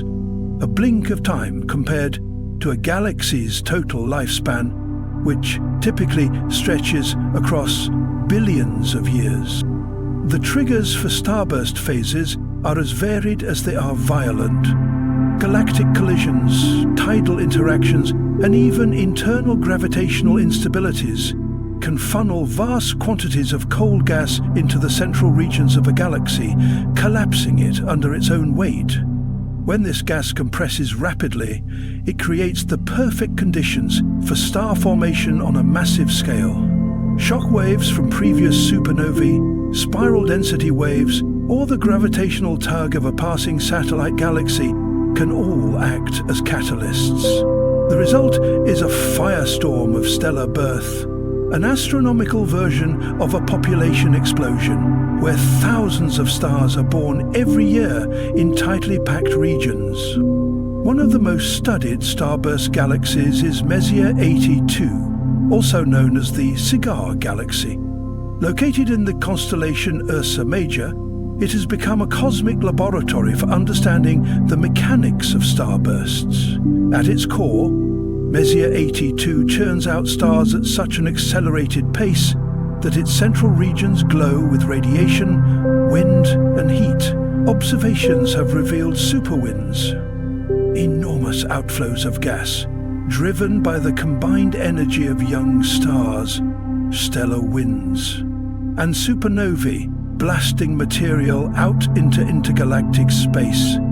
These superwinds can stretch for tens of thousands of light years, carrying not just gas but also heavy elements forged in the hearts of stars. The consequences of a starburst are profound and far-reaching. First, the sheer number of new stars changes the galaxy's structure and composition. Massive stars, which burn quickly and die young, explode as supernovae, enriching the surrounding space with metals like iron, calcium, and oxygen. These elements are essential for the formation of planets, moons, and life as we know it. In a sense, starburst galaxies are not only creating stars, but also seeding the future building blocks of life across the cosmos. Second, the energy released during a starburst can alter the galaxy's future. The supernovae and stellar winds inject so much momentum into the surrounding gas that it can halt further star formation or even eject gas entirely from the galaxy. This process, known as feedback, creates a self-regulating mechanism. A galaxy can only sustain a starburst for so long before it depletes its gas reserves or blows them out into space. Thus, the same process that ignites star birth can also extinguish it, leaving behind a quieter, more stable system. Or sometimes a galaxy stripped of its fuel, unable to form stars for eons. There is also a deeper cosmological importance to these luminous bursts of creation. Starburst galaxies are more common in the early universe, where galaxy interactions and mergers were frequent. Studying them allows astronomers to peer backward in time, understanding how the first galaxies evolved, how heavy elements were distributed, and how large-scale structures formed. Starbursts may even be connected to the emergence of quasars, those brilliantly bright, black hole-powered beacons that shine across the deep past. In some cases, the same galactic collisions that trigger a starburst also feed the central black hole, setting off a chain reaction of cosmic activity that transforms the galaxy entirely. And beyond science, there is something undeniably poetic about starburst galaxies. They are the very embodiment of cosmic urgency, a blaze of life in the cold darkness of space. They speak to us about energy, transformation, and the delicate balance between growth and destruction. In their glowing cores and radiating winds, they offer a glimpse of the universe at its most active and alive, showing us that galaxies are not static ornaments, but dynamic entities shaped by pressure, momentum, and the relentless pulse of birth and death. Even their infrared and radio signatures tell a story. Much of their activity is obscured by dust, hidden from visible light, but revealed in other wavelengths. This makes starburst galaxies prime targets for observatories like the James Webb Space Telescope, which can peer into these dust-shrouded regions to reveal the tangled dance of stars being born amid clouds of gas. In doing so, we not only witness the inner workings of starburst galaxies, but also refine our understanding of stellar life cycles, galactic evolution, and the chemical heritage of the universe itself. And as we leave behind these luminous furnaces of creation, we are once again drawn toward mystery, toward that other side of galactic behavior that does not involve bursts of activity, but rather silence, decay, and disappearance. The universe, in all its grandeur, is not only a place of expansion and birth, it is also home to fading light, to celestial phenomena that whisper of ends rather than beginnings. And so, as we transition forward, we enter the domain of Outline 14, where we will explore the enigmatic nature of dark galaxies, galaxies without stars, invisible to ordinary observation, yet teeming with dark matter and hidden potential, veiled in the silence of the cosmic void, intergalactic stars, the loneliest wanderers in the cosmos. As we depart the heart of starburst galaxies, those luminous engines of creation, we are drawn toward a far more solitary and silent region of the universe. It is a realm not defined by frenetic birth or gravitational clashes, but by isolation, motion, and mystery. Here, between the vast gulfs that separate galaxies, travel stars that belong to no stellar city, no spiral arm, no galactic nucleus, these are the intergalactic stars, often called rogue stars, celestial exiles drifting through the dark vacuum between galaxies, untethered and alone. To understand the profound nature of these wandering stars, we must first grasp the environment they inhabit. The space between galaxies, known as the intergalactic medium, is vast and almost unimaginably empty. In these regions, the density of matter is so low that even light takes millions of years to travel between recognizable landmarks. Yet, scattered across this cosmic void are stars that shine, burn, and age like their galactic cousins. But with one critical difference, they do so in isolation. The existence of intergalactic stars was first proposed as a theoretical consequence of galactic interactions. When two galaxies collide or pass closely by one another, the powerful gravitational forces involved can fling stars out of their home systems. These ejected stars are accelerated to such high velocities that they escaped the gravitational pull of both galaxies, hurtling outward into the intergalactic abyss. This process is not random chaos. It is governed by the elegant laws of orbital mechanics and the conservation of momentum. The most common mechanism involves gravitational slingshots, where stars near the core of a merging system are caught in the complex ballet of colliding tidal forces and flung outward with enough energy to break free from their galaxy's embrace. Observational confirmation came slowly, due in large part to the difficulty of detecting stars in deep space without the background glow of a galaxy.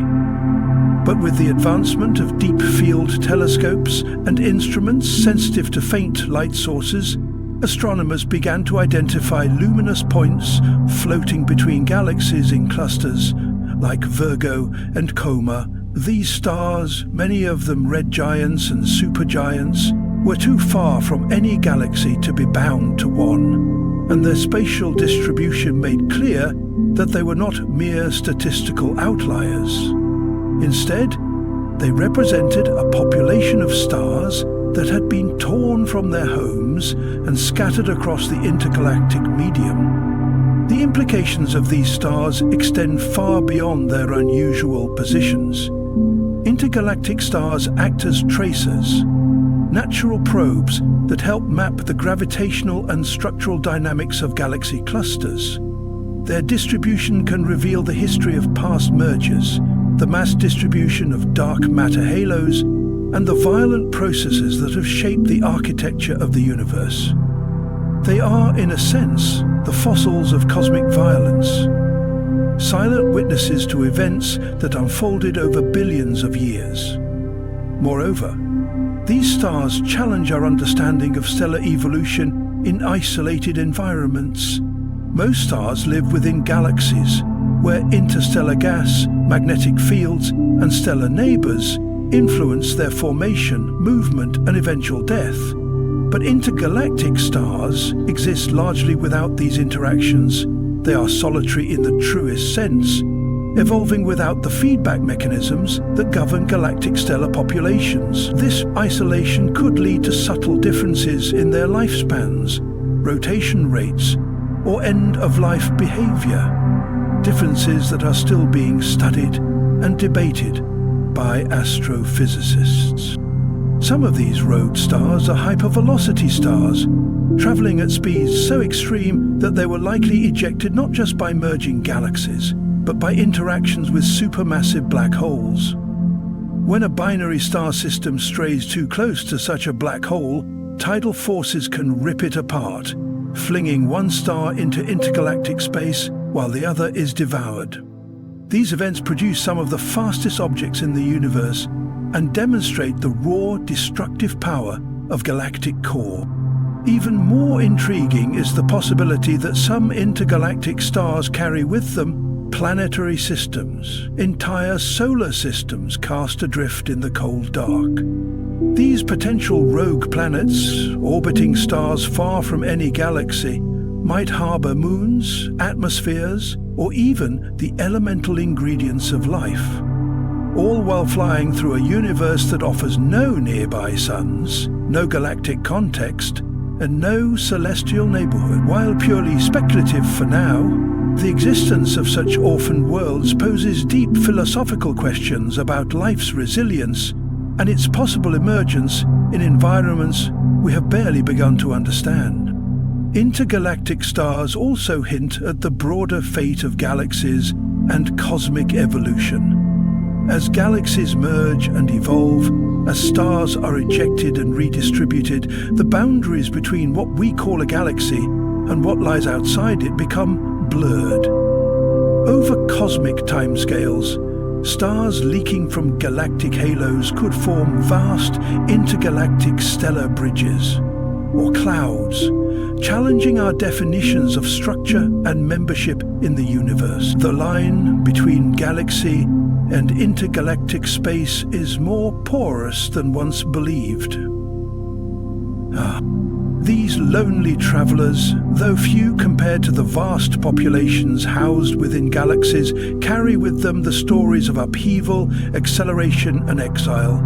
They shine against a backdrop of emptiness, reminding us that even in the most desolate reaches of space, stars still burn, life still pulses, and history continues to unfold. They offer us a unique lens, one not centered on belonging, but on freedom, motion, and the far-flung consequences of cosmic evolution. And just as these solitary stars illuminate the darkness between galaxies, they guide us toward another elusive phenomenon that inhabits the threshold of the observable and the theoretical. As we follow their trail further into the cosmos, we encounter not visible stars or known matter, but something far more mysterious and paradoxical: galactic systems that seem to contain no stars at all. In Outline 15, we delve into the strange, silent world of dark galaxies invisible structures of hydrogen and dark matter that defy direct observation, yet may hold the keys to understanding how galaxies form, how matter assembles, and how much of the universe remains unseen. Dark galaxies, the invisible engines of the cosmos, as the glowing exiles of space. The intergalactic stars drift through the cosmic void in solitude. They reveal the aftermath of galactic upheaval and the dynamic violence that can unbind a star from its origin. But now we turn toward a stranger silence, not the quiet of isolation, but the absence of light itself. We descend into the shadows of the universe, seeking entities so elusive they cannot be seen. Yet their gravitational fingerprints mark their presence. These are the dark galaxies, structures composed almost entirely of invisible matter and gas, nearly devoid of stars and nearly undetectable by conventional observation. They are the missing pieces in our cosmic puzzle, the phantom frameworks on which the luminous universe is built. The notion of a galaxy without stars seems almost contradictory. For centuries, our understanding of galaxies was built around their stellar components. Grand spirals of burning suns, ellipticals crowded with ancient stars, irregulars alive with star-forming clouds. Yet, as astronomical techniques improved and our surveys deepened, anomalies began to surface. Astronomers observed gravitational lensing where there should have been no visible mass. Hydrogen gas clouds swirled and rotated as though held together by unseen hands. These spectral structures hinted at massive collections of matter behaving like galaxies, but radiating little or no visible light. Thus emerged the theory of dark galaxies. Galaxies that possess the gravitational architecture of ordinary systems, but remain cloaked in obscurity. The primary signature of these entities lies in their hydrogen content. Neutral hydrogen emits radio waves at a specific wavelength, a spectral fingerprint that allows radio telescopes to detect and map vast clouds of interstellar gas. In regions where no stars are visible, but where this 21-centimeter line is strong and coherent, astronomers infer the presence of gas-rich galaxies that have failed to ignite into light. They rotate like galaxies, move like galaxies, and interact with other cosmic structures as galaxies do. Yet they shine with almost no visible light. These are the dark galaxies, whispering their existence through the quiet hum of hydrogen. One of the most compelling candidates for a dark galaxy is Virgo He 21, a hydrogen-rich cloud located in the Virgo cluster. This object exhibits a strong rotational signature, implying a massive gravitational source. Yet deep optical surveys reveal no stars. Its motion and mass distribution suggest it is bound by an extensive dark matter halo, providing the gravitational cohesion necessary to keep it intact. It is not simply a fragment or remnant. It behaves like a galaxy, just one in which star formation has been suppressed or never initiated. This brings us to the deeper mystery. Why would a galaxy fail to form stars? The process of star formation depends on the cooling and collapse of gas within a gravitational well. But if the gas remains too warm, too diffuse, or too turbulent, it cannot contract into dense stellar cores.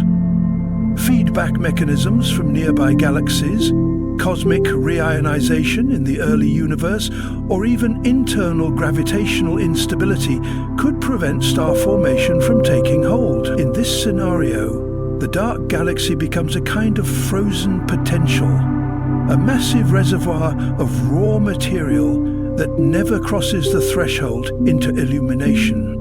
Dark galaxies may be more than rare oddities. They could play a foundational role in galaxy formation itself. According to simulations of the early universe, galaxies formed through hierarchical assembly. Smaller structures merged to form larger ones, building complexity over time. Many of the earliest building blocks may have been dark or nearly dark, aggregating gas and dark matter before conditions became right for star formation. In this sense, modern dark galaxies may be evolutionary holdouts, primordial remnants from an earlier cosmic era caught in suspended development. Moreover, these elusive structures challenge our methods of cosmic census. The luminous universe, the stars, the galaxies, the glowing nebulae, is only a partial map. If dark galaxies are numerous, then we may be drastically underestimating the number and distribution of galactic systems. Their presence may explain discrepancies in mass calculations for galaxy clusters, or the mismatch between observed and predicted satellite galaxies in galactic halos. The so-called missing satellites problem. The lack of visible small galaxies around the Milky Way compared to what models predict could be partly resolved by accounting for non-luminous satellites that lurk just beyond the reach of our optical instruments. Detecting dark galaxies requires more than visual scrutiny. It demands multi-wavelength observations, gravitational studies, and careful modeling of gas dynamics. Instruments like the Arecibo Observatory, before its collapse, and current arrays such as ALMA and the upcoming Square Kilometre Array are critical to mapping these spectral shadows. As technology advances, we edge closer to illuminating what has long remained in the dark. There is a poetic irony to these entities. In a universe defined by light, it is the dark that often holds the most mass, the most influence. Dark matter itself, which constitutes the majority of galactic mass, is invisible. And now, with dark galaxies, we face the reality that entire systems of stars may be ghostly in nature, not in the process of fading, but never having truly ignited. These silent structures, unlit but gravitationally active, are reminders that the cosmos is not limited to what we see. They demand humility in our exploration, a recognition that our senses and tools, powerful as they are, reveal only a narrow slice of reality. The fabric of the universe is woven with both presence and absence, and the dance between the seen and the unseen may be the key to understanding it all. And as we leave these hidden galactic phantoms behind, we are led to yet another cosmic mystery, one where light, rather than being absent, is bent, magnified, and sometimes multiplied. In Outline 16, we step into the extraordinary phenomenon of gravitational lensing, where massive objects warp the very shape of space itself, turning galaxies into cosmic lenses and revealing the deepest secrets of the universe through the curvature of light, galaxy clusters, and the cosmic web, the architecture of the universe.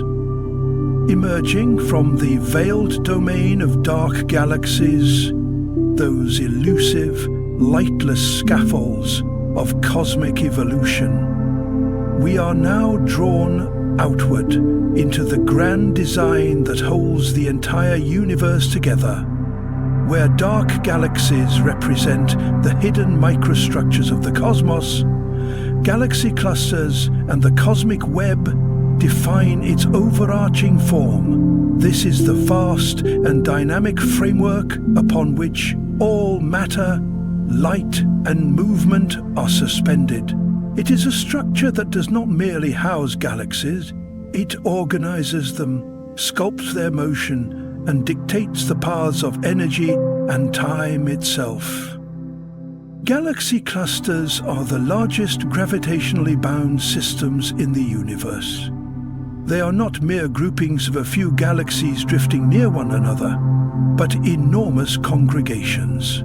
often comprising hundreds or even thousands of galaxies, locked in orbit around a common center of mass. Bound by gravity, these clusters are enveloped in colossal halos of dark matter, threaded with streams of hot ionized gas and permeated by magnetic fields and relic radiation. They are not tranquil places.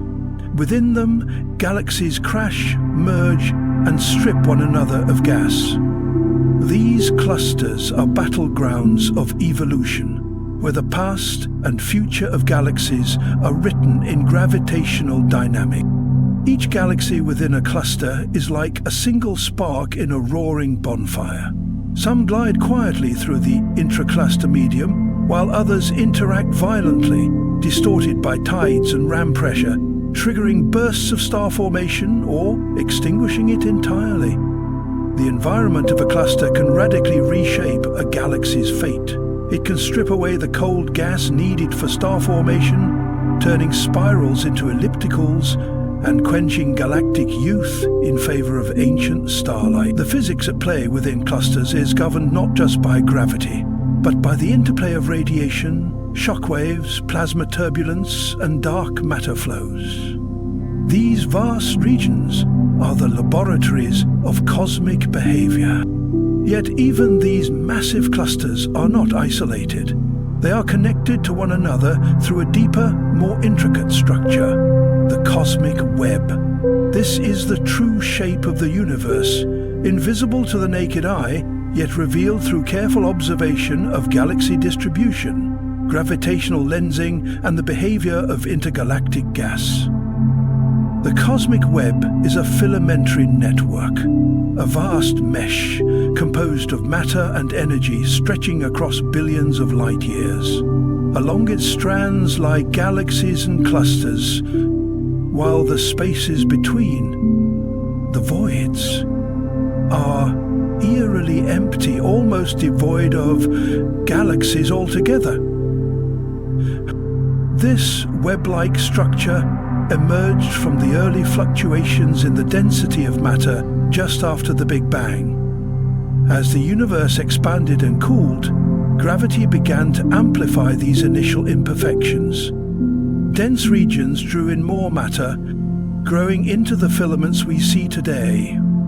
Simulations of cosmic evolution show this process with breathtaking clarity. We looked from a nearly uniform cloud of hydrogen and helium, the universe self-organized into a textured lattice, a universal framework of filaments and nodes where matter congregates and galaxies ignite. The intersections of these filaments are where galaxy clusters reside, often forming superclusters, mighty agglomerations of matter stretching hundreds of millions of light years across. One of the most massive such structures known is the Lagrangian supercluster, the home region of our own Milky Way. This immense gravitational basin spans over 500 million light-years and contains more than 100,000 galaxies, all flowing toward a common gravitational center. Lagrangian is not a separate entity from the cosmic web. It is a node within it, a swelling along a cosmic artery, part of a vast cosmic river flowing through intergalactic space. The cosmic web also provides crucial insight into the nature of dark matter and dark energy. Since most of the universe's matter is invisible, we detect it not by light, but by its influence. The shape and density of the web, the motion of galaxies along its threads, and the warping of light by its gravitational wells all serve as indirect measures of the dark scaffolding that underpins reality. Even the temperature and density of the intergalactic medium within the web's filaments tells stories of heating by quasars, shocks from gravitational collapse, and the chemical enrichment of the universe over time. In recent years, the cosmic web has come into sharper focus, thanks to sky mapping surveys like the Sloan Digital Sky Survey and space-based observations from missions such as Planck. These projects have charted the positions and motions of millions of galaxies, revealing not a random distribution but a finely structured tapestry. The universe is not chaotic, it is exquisitely ordered at scales that dwarf comprehension. Beyond its scientific significance, the cosmic web evokes a profound philosophical perspective. Its resemblance to neural networks has led some thinkers to draw analogies between the structure of the cosmos and the structure of the mind. While this comparison is speculative and metaphorical, it forces us to ask, is the universe a machine, a living system, or something beyond all categories we understand? The web, with its connections, flows, and branching logic, appears not as a random scattering of matter, but as a deliberate unfolding, an expression of laws deeper than we yet know. And so, from the dark, starless realms of invisible galaxies to the glowing strands of the cosmic web, we come to see the universe as a layered creation, each level of structure building upon the last. It is not a place of mere explosions and voids, but of patterns and architectures, woven with energy and time, forged by the gravity of what is seen and the mystery of what is not. Now, as we trace the light and mass along these cosmic filaments, we are drawn toward yet another phenomenon that bends not just light, but space itself. In Outline 17, we journey into the realm of gravitational lensing, where matter becomes lens and space becomes canvas, revealing hidden galaxies, dark matter halos, and the warp geometry of the universe, the Helix Nebula, the eye of space. From the cosmic web's grand latticework, threading galaxies, matter, and gravitational influence across billions of light years, we now focus our gaze on something far more intimate and haunting. We leave behind the enormous scales of interconnected filaments and plunge inward into the fate of a single star nearing the end of its life.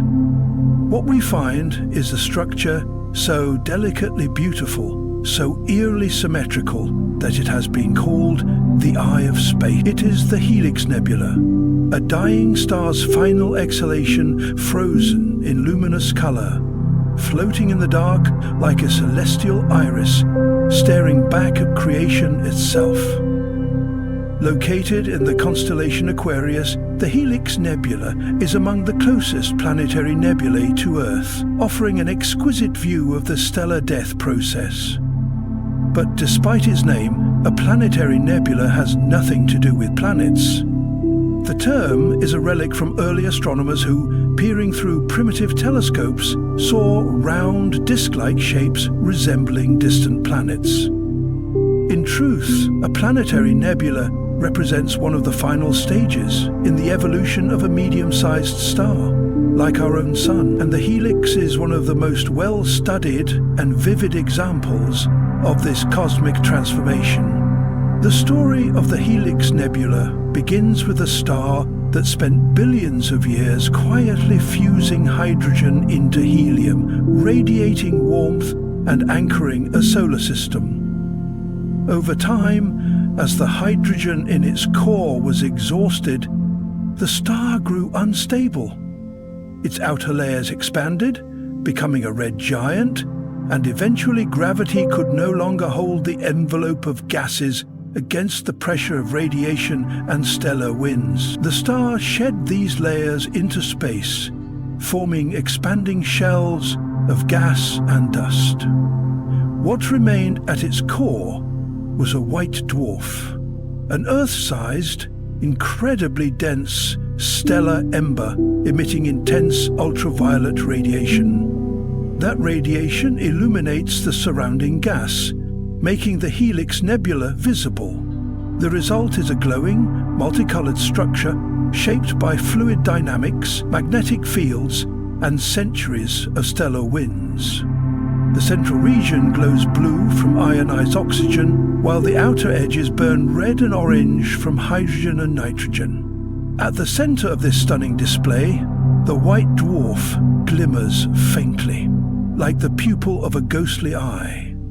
One of the most intriguing aspects of the Helix Nebula is its complex internal structure. What appears to be a simple ring is, in fact, a multi-layered cylinder, an illusion created by viewing a three-dimensional object from a single angle. Advanced imaging has revealed filamentary strands, comet-like knots, and radial spikes of material, all moving outward into interstellar space. These cometary knots, each larger than our solar system, are dense clumps of gas with long, trailing tails pointing away from the central white dwarf, shaped by photoionization and pressure gradients. Their existence was once unexpected and now remains a subject of deep astrophysical interest, as they may influence the final dispersal of the nebula. The helix is not just a pretty sight. It is a stellar autopsy, a snapshot of what will eventually happen to the Sun. Billions of years from now, our star will swell, shed its layers, and become a white dwarf surrounded by a planetary nebula. The Earth will likely be consumed or left as a dead, frozen relic drifting through space. The helix, then, offers not only beauty but foresight. It is a window into both our origin and our destiny. The carbon, oxygen, and heavier elements scattered by the death of stars, like the one that formed the helix, are the very materials from which planets, oceans, and organic life arise. In its death, the star becomes a seedbed for new creation. Observations of the helix across different wavelengths, from visible light to infrared and X-ray, have revealed more than just glowing gas. They show shock fronts, interactions with the surrounding interstellar medium, and the cooling paths of matter as it disperses into the galaxy. This nebula is not an isolated event, but part of a continuous cycle in which stars are born, live, die, and return their elements to the universe, enriching future generations of stars and planets. There is something deeply human in the Helix Nebula's gaze. Across cultures and civilizations, eyes have symbolized awareness, vigilance, and the soul.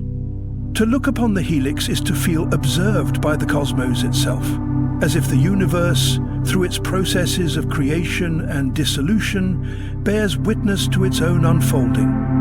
Its symmetry speaks to order within decay, structure within entropy, and its silent light, traveling across hundreds of years to reach us, reminds us that we are part of this grand stellar continuum, that the atoms in our blood once burned in stars and will one day return to them. The helix is more than a structure. It is a metaphor made real by astrophysics. In it, we see the convergence of beauty and finality, science and symbolism. It teaches that the end is not an end at all, but a transformation, a dispersal of being into wider fields of possibility. And as we drift from the eye of space, we are once again invited to look further, not just with our instruments, but with our imaginations. From the disintegration of a single star, we now move to the bending of space itself.